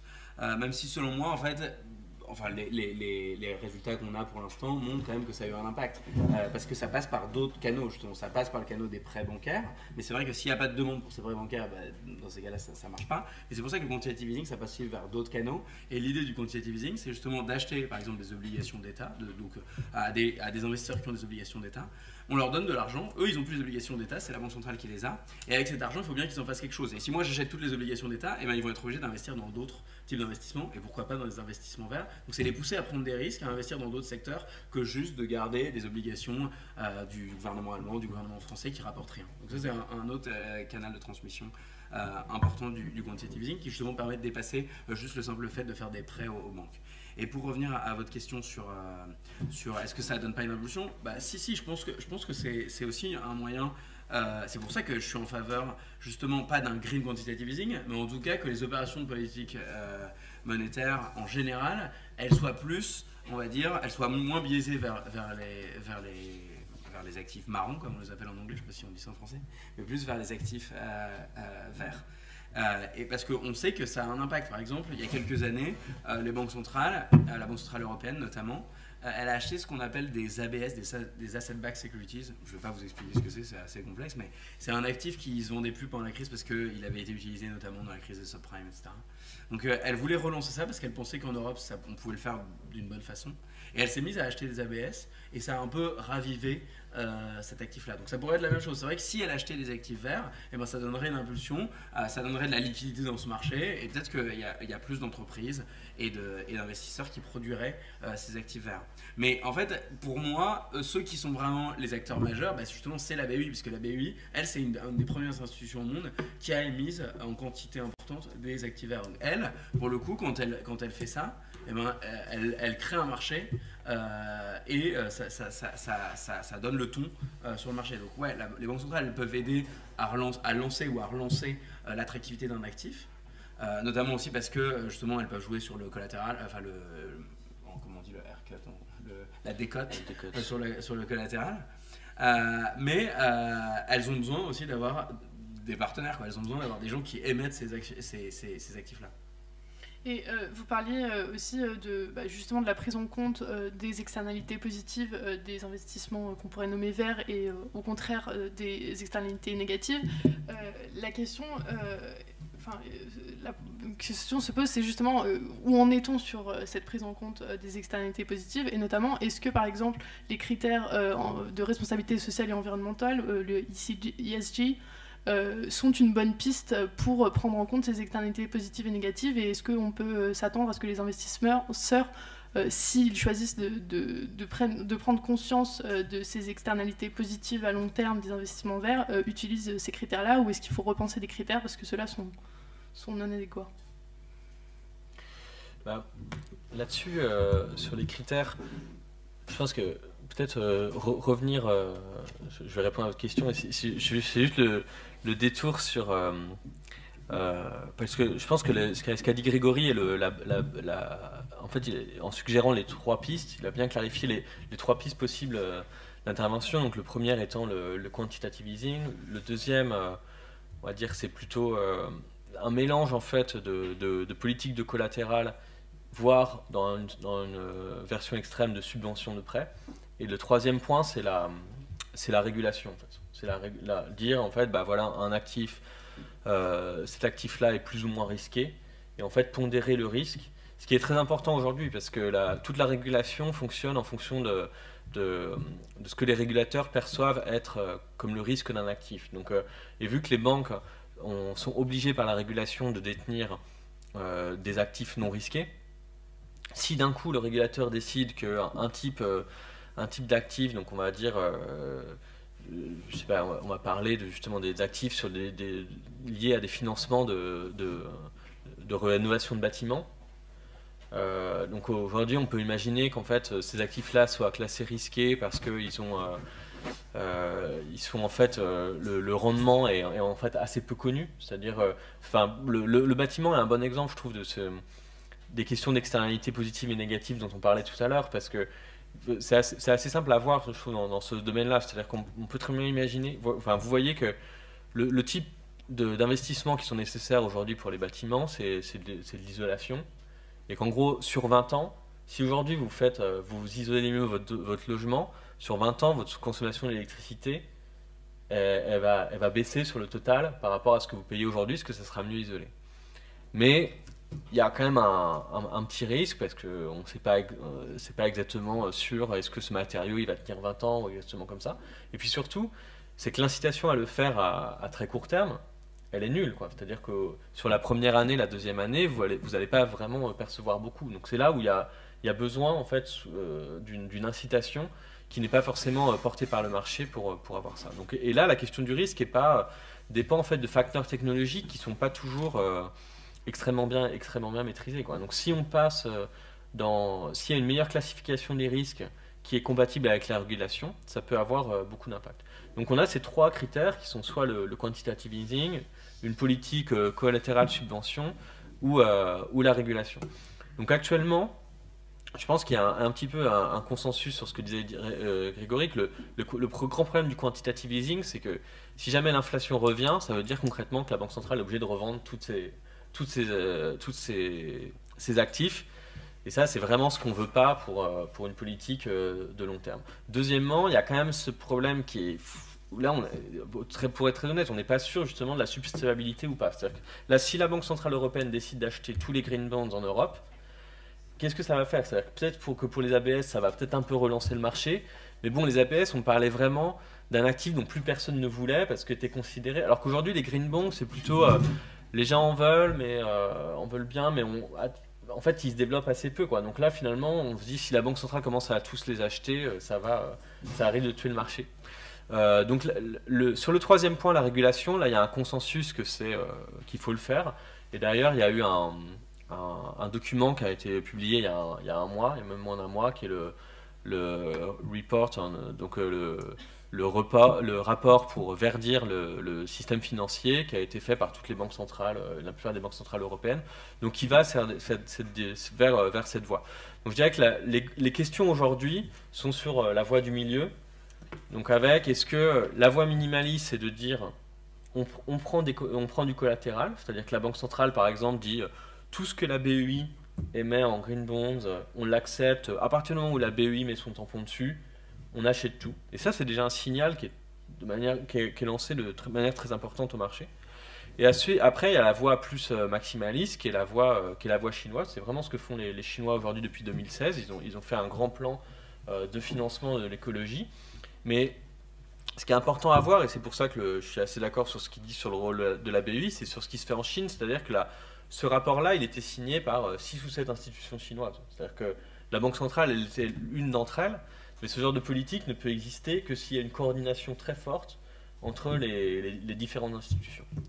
Donc pour revenir à cette question qui est la première question, mais je voulais refaire ce tableau, parce que c'est là justement où on peut parler de comment relancer ce marché. En fait, il peut se faire que par coordination. Ça, je pense que c'est très important, puisque si on regarde l'histoire de la création de marchés, c'est-à-dire comment on crée des marchés. C'est-à-dire que comment à un moment on se dit, voilà, il y a ces investissements, et il faut que les gens investissent dans ce type de marché et que ça devienne liquide. Honnêtement, historiquement, c'est très difficile de trouver des marchés créés de toutes pièces sans intervention de l'État, surtout pour des financements de très long terme. Mais ça ne veut pas dire que l'État investit directement.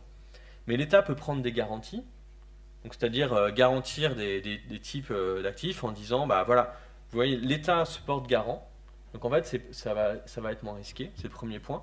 Deuxièmement, créer des marchés liquides, et là le fait d'avoir des instituts publics, parapublics qui peuvent intervenir dessus, ça joue un rôle, la BEI.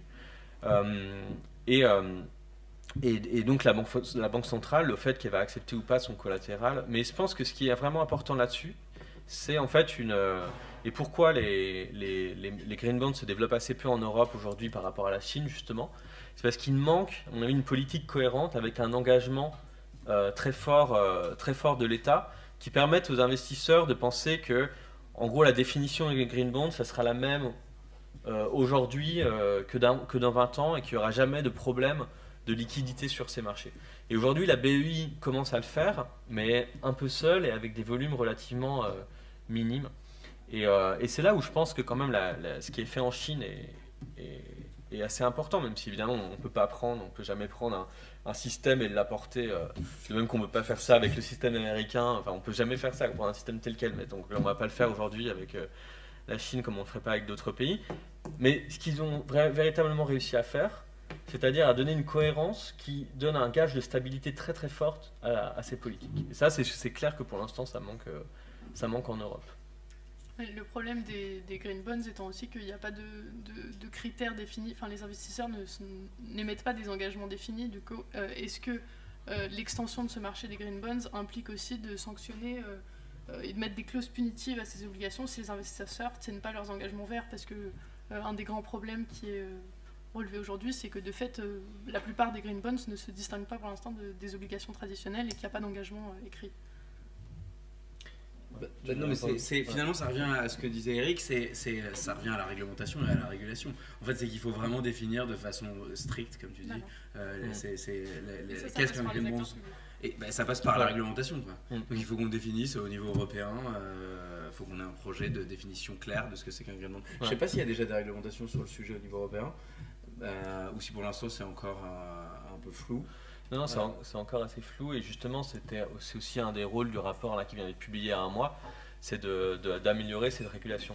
Et dans le cas chinois, ce qui s'est passé par exemple, c'est que justement la première année, ça marchait sur les investissements directs que faisait l'État, mais ça ne marchait pas suffisamment justement sur le développement de ces émissions de green bonds, puisque les critères étaient jugés comme insuffisamment clairs par des investisseurs internationaux. Et aujourd'hui, par exemple, la Chine émet en Europe et aux États-Unis, et la Chine émet plus que d'autres acteurs européens des green bonds. Okay. Et ils ont réussi à le faire parce qu'en fait, ils ont harmonisé avec des critères qui ne seraient pas forcément ceux repris en Europe, quoi. Mais ça, je veux dire, c'est la base des critères, quoi. C'est-à-dire qu'à un moment, il faut se décider, fixer dessus et les maintenir stables. Mais c'est vrai qu'aujourd'hui, si on regarde les critères de green de la politique chinoise, je suis pas sûr que tout le monde trouverait ça absolument green.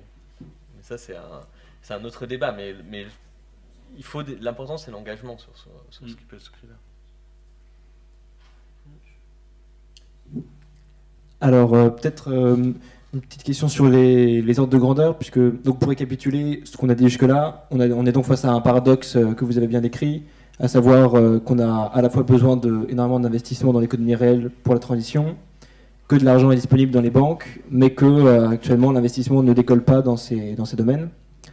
Et donc pour cela, vous avez plutôt condamné la version maximaliste qui consisterait à utiliser directement la création monétaire et préféré d'utiliser le côté régulateur de la Banque centrale en laissant à la Banque européenne d'investissement le rôle d'investir.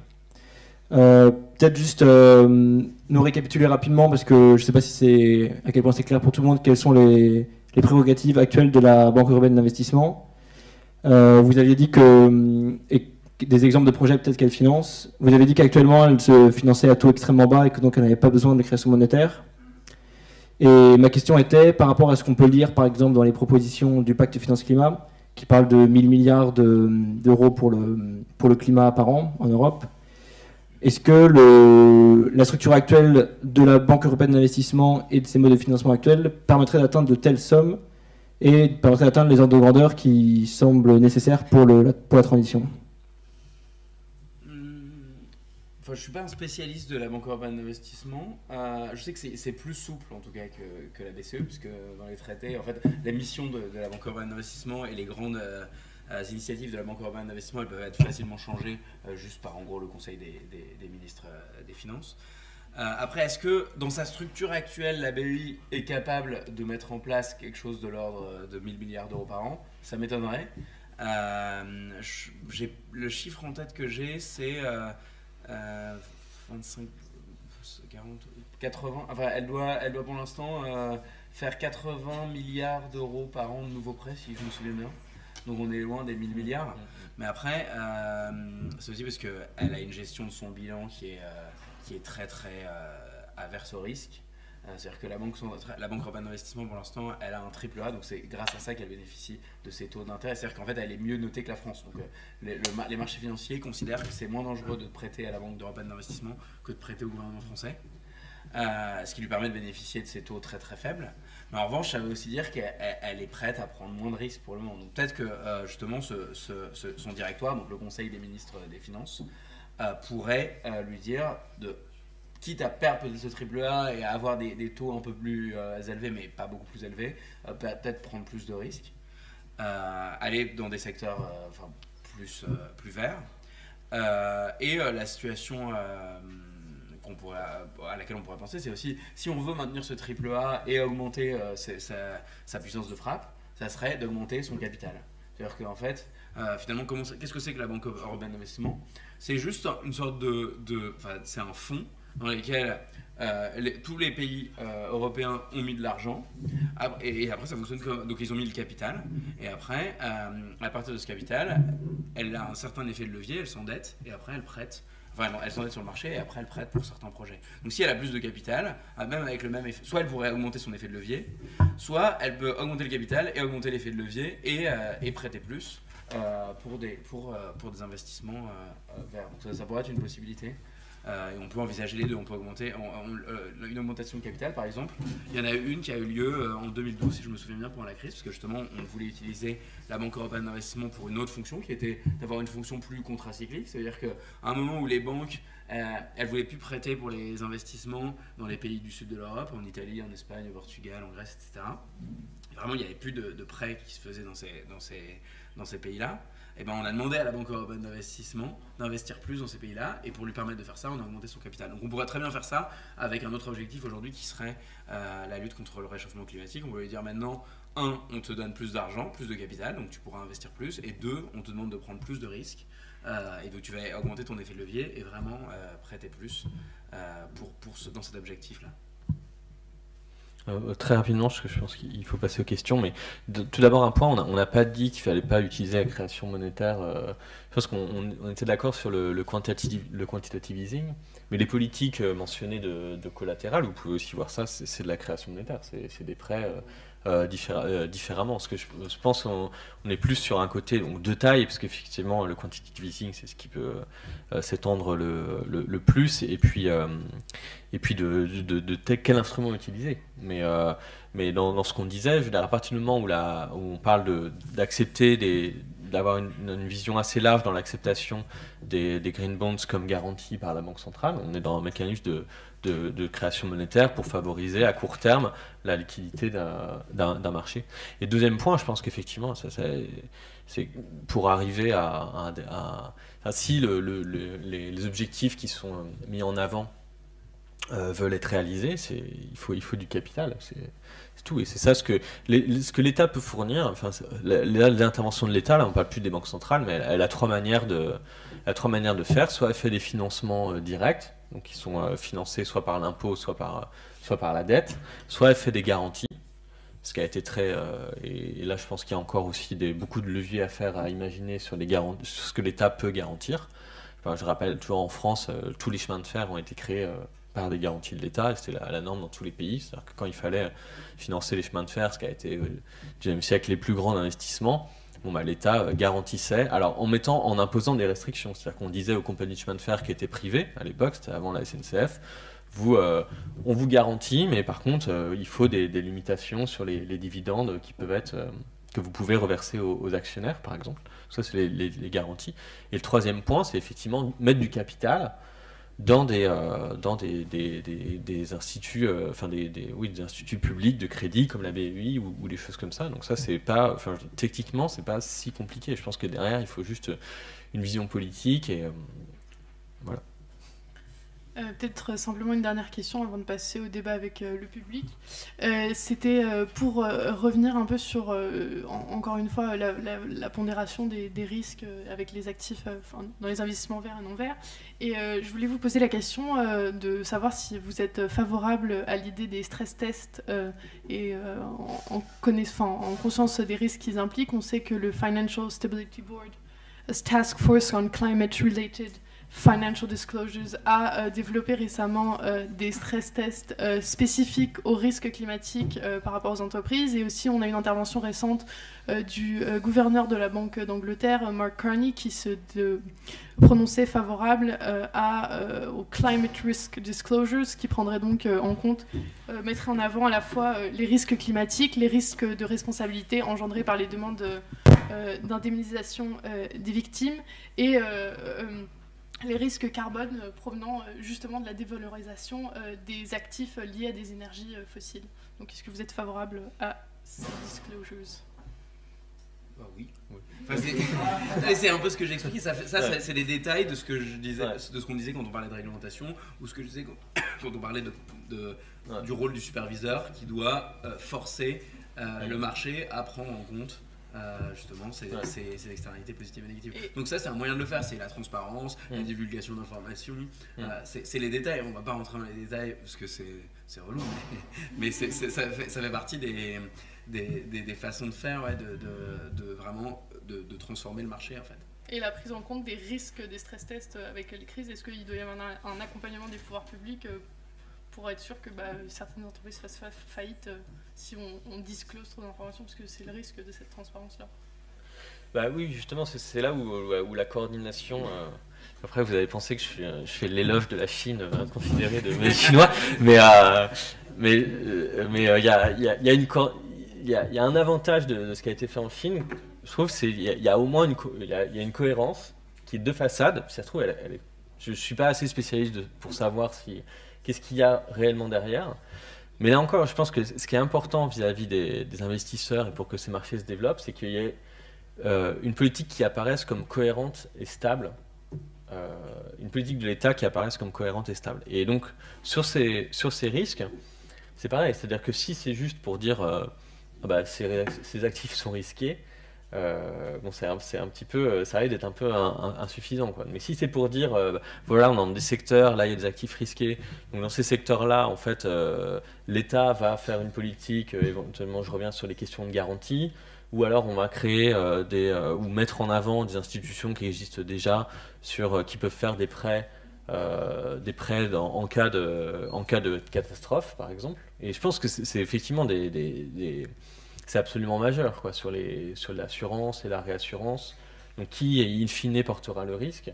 Et un engagement des États là-dessus est absolument, et je pense, nécessaire. Sinon, ces marchés ne peuvent pas se développer, quoi. S'ils ne se développent pas, c'est pour ça aujourd'hui. C'est-à-dire qu'on se dit, en fait, il y a trop de risques, le risque climatique est trop important. Donc, il faut à la fois faire apparaître ces risques et tout de suite présenter la manière dont l'État peut éventuellement les gérer si jamais on pense que le marché n'est pas capable de les gérer. Et juste pour revenir vite fait sur les stress tests, parce que tu disais, les stress tests, on a peur que justement ça fasse apparaître qu'il y a des faiblesses dans certaines entreprises, mais en fait c'est ça qu'on veut faire justement, c'est vraiment l'objectif. Et les stress tests, ils ont été utilisés dans un autre cadre. Après la crise financière, on voit qu'en Europe, aux États-Unis, ils ont utilisé les stress tests pour voir la viabilité des banques hyper vite. Et les banques qui n'étaient pas viables, elles ont fait faillite hyper rapidement. Et du coup, ça a permis un rebond de l'économie américaine hyper rapide. Donc il y a eu beaucoup de faillites bancaires, parce que justement la Fed et les superviseurs américains ont été hyper durs avec les banques. Donc ça a fait un gros crack d'un coup. Mais après, en fait, le système financier a été assaini en fait, grâce à ces stress tests. Alors qu'en Europe, justement, on a eu cette idée de ouais, on va faire des stress tests, mais on va faire attention quand même à pas faire à ce que tout le système fasse pas faillite. Donc on va être gentil avec les banques italiennes, on va être gentil avec les banques grecques, etc. Et du coup, c'est pour ça qu'aussi la crise elle a duré beaucoup plus longtemps en Europe et que la crise bancaire, elle s'est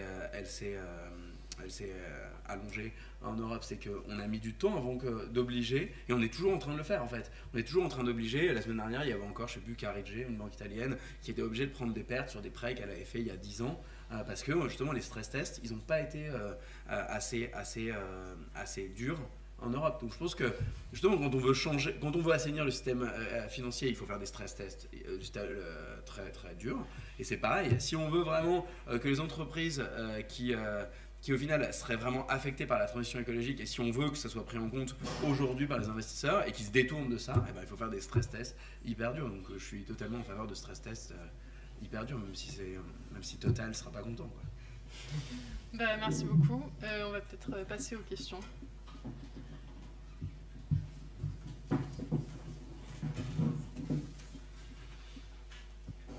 Le micro arrive, il y a une question de fond, Colline.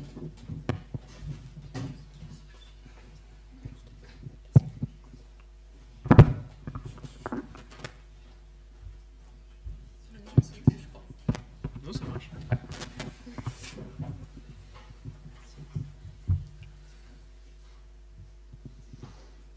Oui, Bertrand Séné. Bonjour. En fait, j'ai le sentiment, en vous écoutant, que vous êtes resté dans un modèle de banque centrale assez classique, finalement, qui vise la croissance et puis la stabilité des prix. Or, il me semble que la transition vers une économie durable, et vraiment durable, exige une métamorphose des institutions et des règles du jeu monétaire et financier. Ainsi, si on prend l'objectif premier des banques centrales, qui est la stabilité des prix,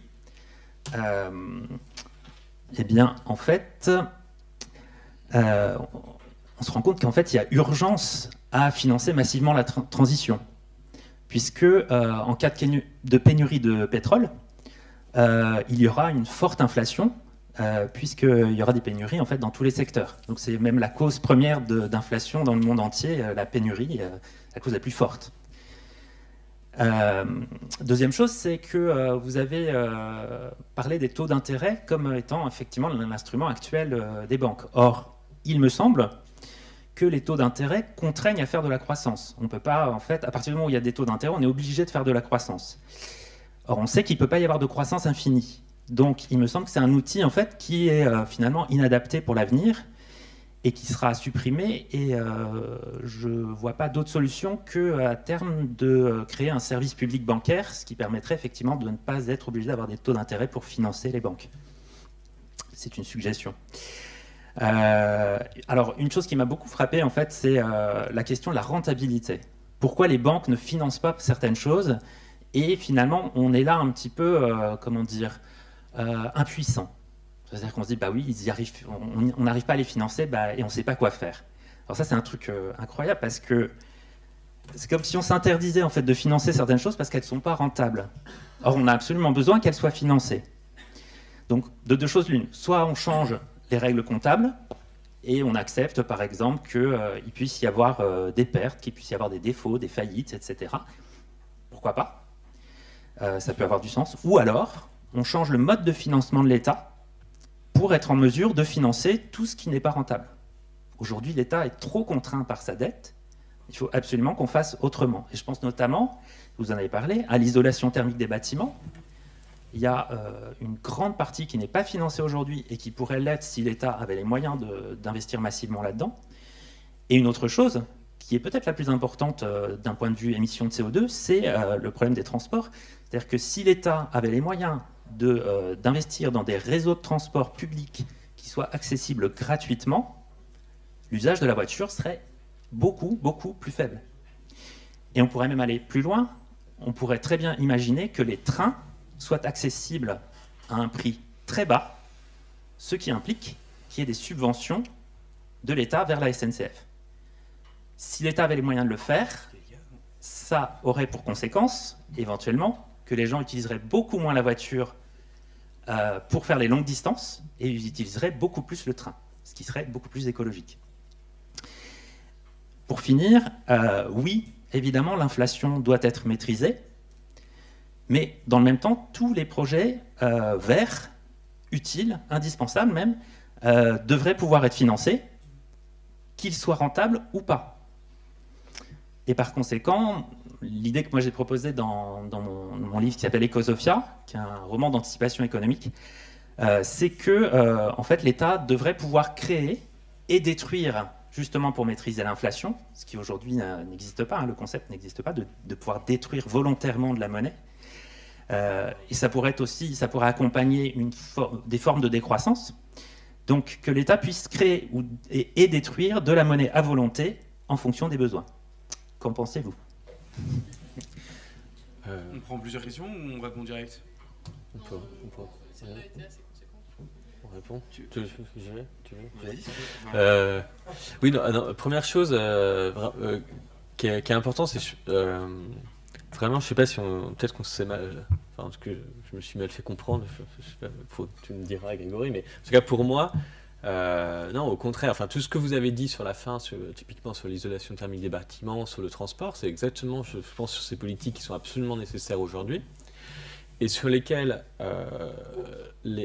la manière dont, pour moi, c'est des politiques. Alors évidemment, il faut penser ces politiques, c'est aussi sortir d'objectifs purement productivistes et tout ça, mais d'un point de vue purement financier, pour moi, on n'est pas sur des types de politiques qui sont si différentes et je parle d'un point de vue purement financier, hein, pas de technologique et tout ça, de ce qui a pu, des besoins qui ont pu émerger dans le passé. Je veux dire, quand il a fallu construire tout le réseau ferré, c'était des investissements massifs, c'était pas du tout évident que ça soit rentable. Et l'État, je vous disais, a fait ses garanties. Et aujourd'hui, on peut très bien, et puis après, a fait ça avec des politiques, une entreprise nationalisée. Donc, enfin, puis il y a des modèles différents suivant les pays, peu importe. Mais dans tous les cas, les États ont eu des rôles massifs et qui n'étaient jamais d'ailleurs en opposition avec un rôle des marchés financiers. C'est-à-dire qu'en garantie, on peut faire des émissions et ça, je pense que ça peut aujourd'hui totalement exister. Et l'impulsion de l'État, pour moi, est complètement nécessaire là-dessus. Et ces instruments, là, je pense que l'imagination manque un peu, mais les instruments, ils existent. Et je suis pas sûr qu'en fait la dette aujourd'hui soit une telle contrainte. Enfin, les garanties, c'est un type d'instrument qui marche extrêmement bien et que l'État peut se porter garantie de beaucoup plus de ses projets. Et puis par contre, c'est exactement ce qu'on disait aussi, c'est-à-dire que les raisons pour lesquelles l'intervention de l'État est nécessaire, c'est exactement pour... j'avais pris l'exemple d'isolation thermique des bâtiments, puisque les banques considèrent que c'est trop risqué, parce qu'il faut trop arbitrer sur faire des projets, des rendements de long terme, et elle pense que c'est trop risqué sur du court terme. Donc c'est là où justement l'intervention de l'État est complètement nécessaire. Ensuite, donc, votre question était sur la fin, sur la destruction de monnaie. La destruction de monnaie, ça, pour moi, là encore, ça existe. C'est-à-dire que c'est justement ce que font les banques centrales. Vous avez deux manières de détruire de la monnaie. Donc physiquement, si vous brûlez des billets, mais aujourd'hui, les billets sont en fait une très très petite partie de la monnaie.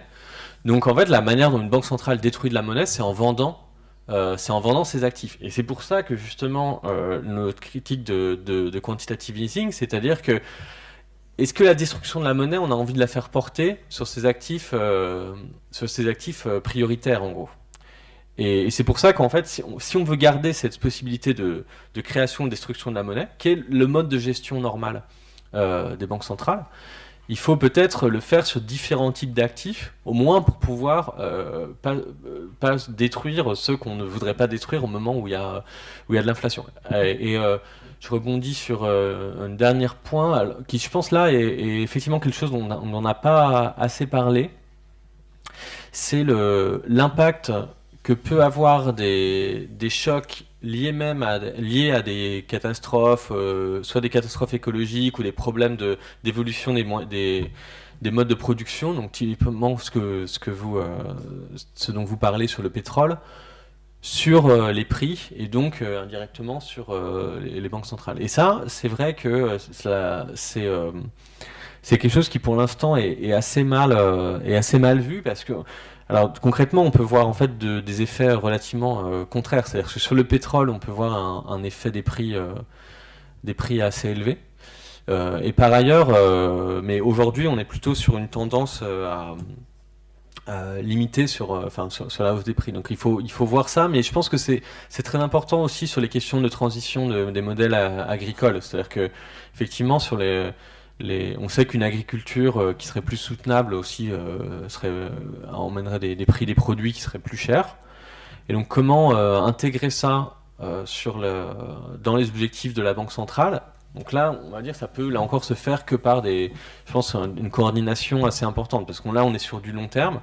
Donc si effectivement on imagine que l'État va pousser des politiques qu'elle sait elle-même ayant des conséquences sur les prix à long terme, ça, normalement, c'est pas un problème avec les mandats de la Banque centrale d'avoir des signaux et des discussions avec les banques centrales sur ces questions. Mais ça, c'est effectivement très important.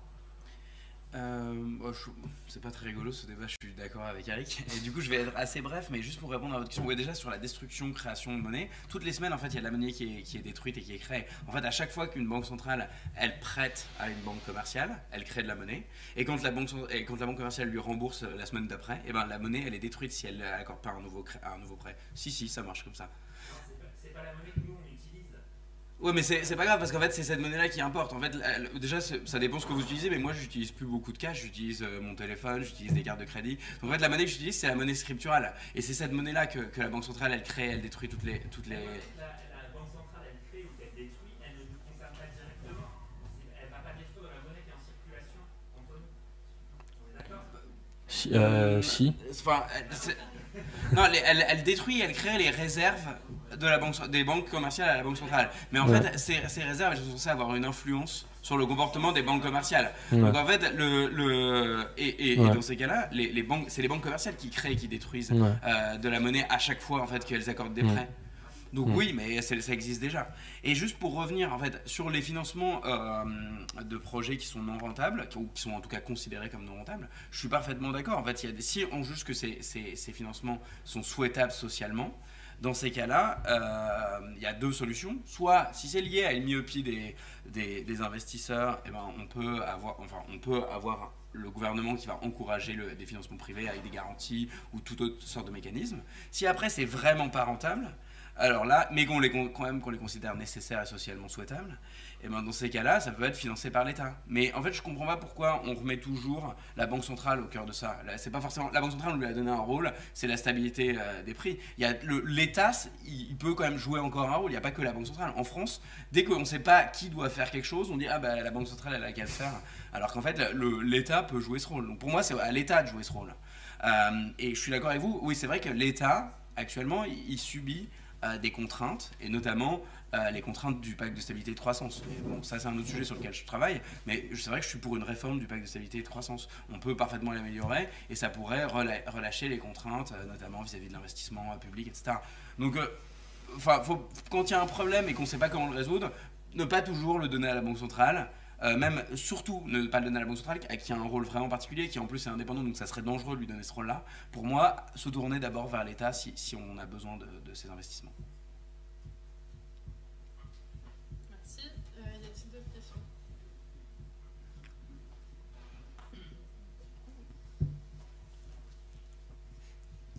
Bonjour. J'ai une question un peu plus je dirais, politique ou géopolitique. Parce que je pense qu'on a quand même parlé un peu politique, notamment en évoquant le rôle du directoire de la Banque européenne d'investissement, parce que ces ministres dépendent quand même d'un gouvernement qui est représentatif. Et donc j'aimerais savoir si on peut espérer qu'une majorité d'États de l'Union européenne se mettent d'accord autour d'une politique beaucoup plus ambitieuse, rapidement, en faveur d'un verdissement de l'économie, et plus précisément par rapport à la demande, la suggestion d'Emmanuel Macron récemment, qui voulait subordonner la signature de traités commerciaux avec des tiers pour la zone euro au respect donc de l'accord de Paris.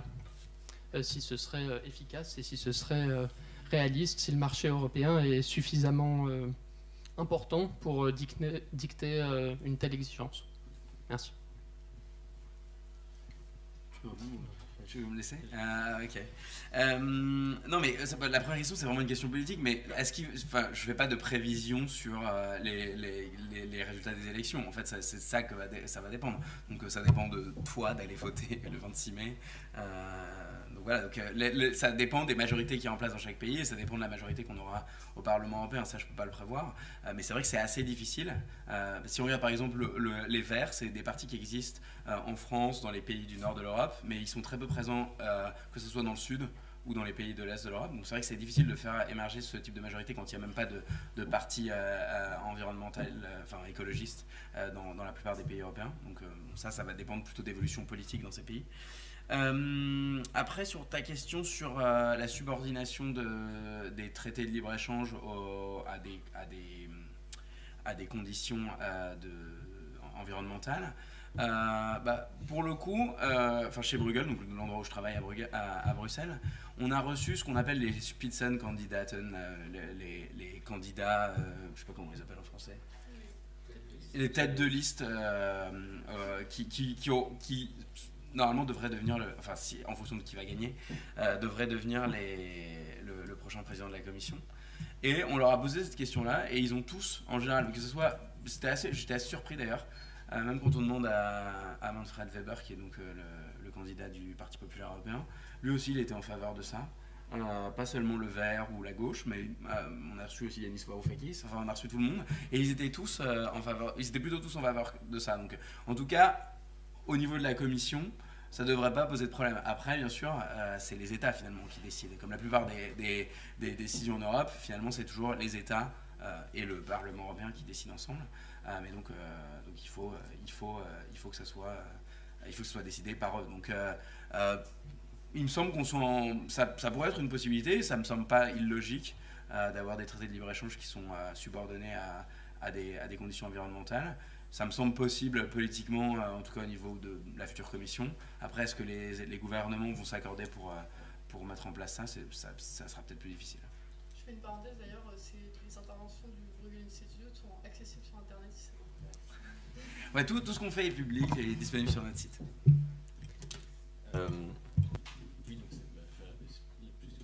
Pardon. La question est effectivement plus politique, donc si on situe vraiment au niveau politique, c'est comme vous dites, il est difficile aujourd'hui de voir une lisibilité dans la coordination des politiques européennes et d'une certaine manière le débat qu'on a là et le fait qu'il y a une focalisation sur le rôle de la Banque centrale, ça a été dit aussi, mais reflète le manque de coordination dans les autres domaines de la politique européenne. C'est-à-dire que la Banque centrale est apparue comme la seule institution véritablement européenne qui pouvait avoir une politique unifiée pendant la crise. Et donc, du coup, par défaut, on a tendance aujourd'hui à voir la solution à tous les problèmes européens. Ça sera le même problème sur les questions de règles budgétaires ou sur les questions d'inégalité, etc., etc. Donc effectivement, elle doit avoir un rôle, mais en même temps, c'est ce qu'on disait, c'est-à-dire je pense qu'on est arrivé au bout d'un modèle où la Banque centrale est le vaisseau amiral de l'Europe, et en pensant qu'elle peut pratiquement tout faire elle-même.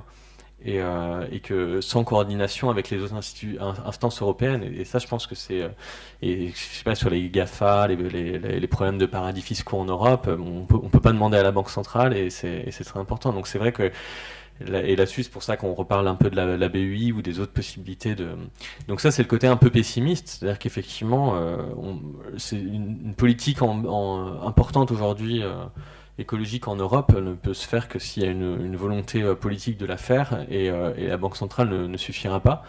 Un point de vue plus optimiste, c'est que ce qui n'est pas le cas dans tous les domaines, mais l'Allemagne est un des pays les plus, sans doute les plus en avance sur ces politiques écologiques, enfin, notamment je pensais l'isolation des bâtiments en Europe, le KfW, qui est l'équivalent de la Caisse des dépôts, parce qu'on parlait de la BEI, mais en fait chaque pays, enfin pas tous les pays, mais une grande partie des pays ont encore leur institution nationale, et il y a l'Allemagne est très en avance au point de vue européen sur ces questions, et quand on sait le poids politique de l'Allemagne actuellement, on peut penser qu'elle est plutôt, au moins sur un moteur plutôt qu'un frein. Et je suis pas sûr que la France soit véritablement dans les pays moteurs aujourd'hui. Donc il y a vraiment un travail là-dessus. Est-ce qu'il y a d'autres questions? Oui. Vous avez dit que les critères de plan chinois, c'est pas transposable en Europe. Est-ce que vous pouvez donner quelques exemples? Je suis pas un spécialiste de la Chine. Je vais donner un exemple. Je ne suis pas spécialiste de tous les détails, mais un exemple, parce que il a pas mal suscité des discussions. Mais par exemple, il y a donc vous savez que la Chine investit non seulement chez elle, mais de plus en plus partout dans le monde, et notamment beaucoup en Afrique. Et investit énormément dans les énergies renouvelables en Afrique, y compris donc ce qui est classé comme énergie renouvelable dans la plupart des pays encore aujourd'hui, le nucléaire. Donc la Chine va émettre sur le marché financier européen des bons qui financent en fait la construction de centrales nucléaires. Donc là-dessus c'est un débat qui est, je pense que il faudrait, et moi je suis vraiment pas spécialiste de ça, mais je sais que ce débat existe même au sein des écologistes, même si il y a des écologistes qui disent que le nucléaire est une énergie verte ou pas. En tout cas, bon, je pense que c'est difficile aujourd'hui de dire que l'énergie nucléaire doit être le fer de lance de la transition énergétique ouverte, mais ça pose des questions comme ça, quoi, qui se sont toujours posées à chaque fois qu'il y a une intervention de l'État, quoi. C'est-à-dire que tout à l'heure, quand je citais le rôle qu'on voudrait que les banques centrales jouent aujourd'hui, c'était le rôle des années 50-60, et c'était un financement du pur productivisme, quoi. Donc et aujourd'hui, on peut appeler vert des choses où je suis pas sûr que dans 20 ans, on décidera que c'était vraiment vert. Et là, il y a un arbitrage, je pense, à faire entre l'affichage, qui est absolument nécessaire. Je répète un peu ce que j'ai dit, mais à un moment, il faut faire des choix, quoi. C'est-à-dire que s'il n'y a pas de choix fait sur... peut-être qu'on se trompe, hein. Peut-être qu'on va se tromper sur ce qui sera réellement vert dans 20 ans. Ça a toujours été comme ça. Il y a aussi du risque là-dedans. Mais à un moment, il est important de labelliser les choses, je pense, comme étant vertes, ou enfin, peu importe le nom qu'on donne.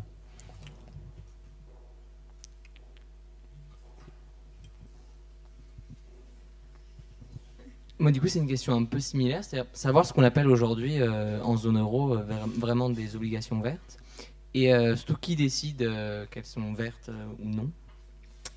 Et du coup, voilà, savoir si elles ont vraiment, l'achat de ces obligations a vraiment un impact positif ou pas. J'en ai aucune idée, tu sais. Non, c'est vrai que donc, nous, on nous a invités en tant que spécialistes des banques centrales, et on a bien dit qu'on ne connaissait pas tous les détails des émissions vertes, et je pense que c'est... donc pour l'instant, il me semble pas qu'il y a des autorisations, enfin des autorités nationales. Il y a les critères ESG qui sont voilà. responsabilité sociale et environnementale, qui donc en anglais est beaucoup plus utilisé, Environmental Social Goals, ça c'est assez utilisé. Au niveau des obligations en tant que telles, il y a, comme on disait, il n'y a pas de critères. Et après, au niveau de savoir si une entreprise est verte ou pas, justement, la responsabilité sociale et environnementale essaye de prendre en compte différents facteurs, à savoir, est-ce qu'on prend en compte une entreprise verte parce qu'elle produit des biens ou des services qui permettent d'aller vers une transition écologique, est-ce qu'on regarde son bilan carbone, etc. Donc il y a des tentatives dispersées de mettre en place ces régulations. Pour l'instant, celle qui a le plus de succès, c'est les ESG, mais sur les obligations en tant que telles, il n'y a pas de critères. Parce que ça peut totalement être du greenwashing. Ouais. Enfin, sur les obligations, en tout cas, oui, c'est le gros problème. Après, sur l'investissement direct, les critères sont plus ciblés, mais pas harmonisés au niveau de la zone euro. Alors, ce que me dit Google, non, mais c'est qu'en fait, il n'y a pas encore de réglementation sur le sujet, et pour l'instant, il semble que les critères des green bonds, elles soient définies par exemple par l'association des marchés de capitaux internationaux. Donc c'est encore des interventions, enfin c'est encore des critères privés. Donc peut-être qu'il faudrait mettre de l'ordre là-dedans et avoir une réglementation au niveau européen sur ce sujet pour vraiment vérifier que ça correspond à des financements de projets verts. Mais c'est ce que vous disiez, c'est que le réseau des banques centrales qui s'est mis récemment ensemble pour la transition écologique. Ils veulent faire ça. Ouais, ils ont rencontré ça. Oui, non, il y a des... Pour l'instant, on est au stade, il y a des rapports qui disent qu'il va y avoir des objectifs et de produire des rapports qui vont définir uniformiser ces... Mais le risque du greenwashing, je pense que, ça, ce qui est connu, c'est que justement, c'est aussi souvent donné comme une explication du fait que ces marchés ont du mal à se développer pour l'instant, c'est qu'en fait, ils ont pour l'instant une réputation de greenwashing, ça c'est sûr. Et donc il faut, d'où là encore la nécessité là, de faire quelque chose de plus ambitieux et plus harmonisé pour sortir de ça, quoi. Mais en même temps, ça reflète sans doute le fait que ce qui est mis aujourd'hui par les entreprises, c'est en grande partie du greenwashing, quoi. Donc c'est pour ça que là encore, on revient au problème qu'on a souligné plusieurs fois. Mais s'il n'y a pas une volonté très claire de l'État de pointer vers des investissements réels ou des garanties qui vont vraiment orienter vers ce type d'investissement, on va rester dans des circuits totalement traditionnels, sans innovation.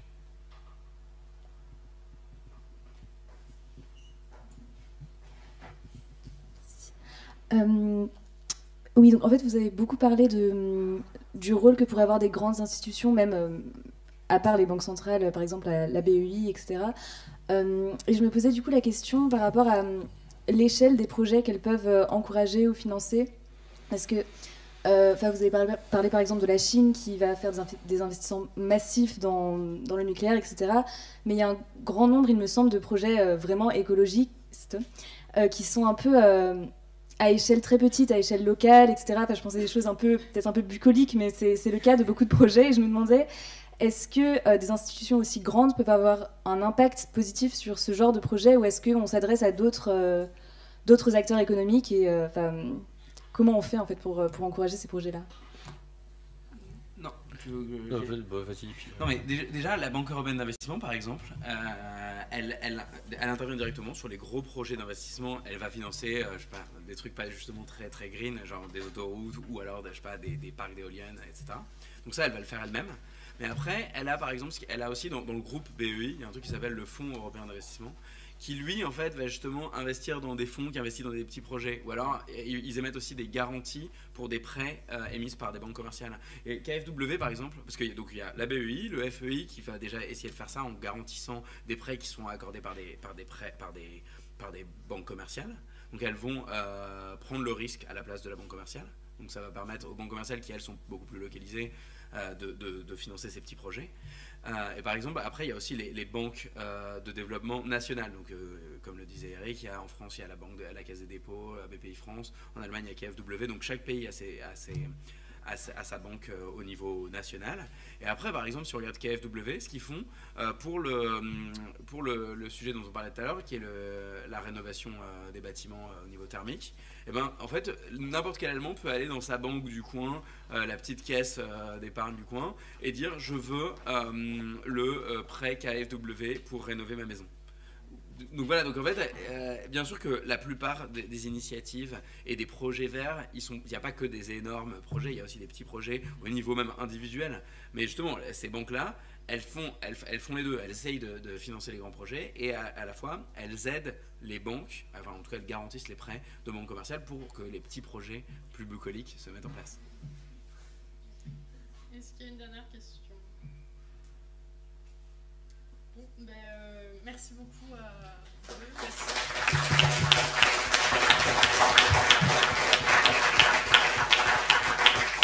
Merci à vous.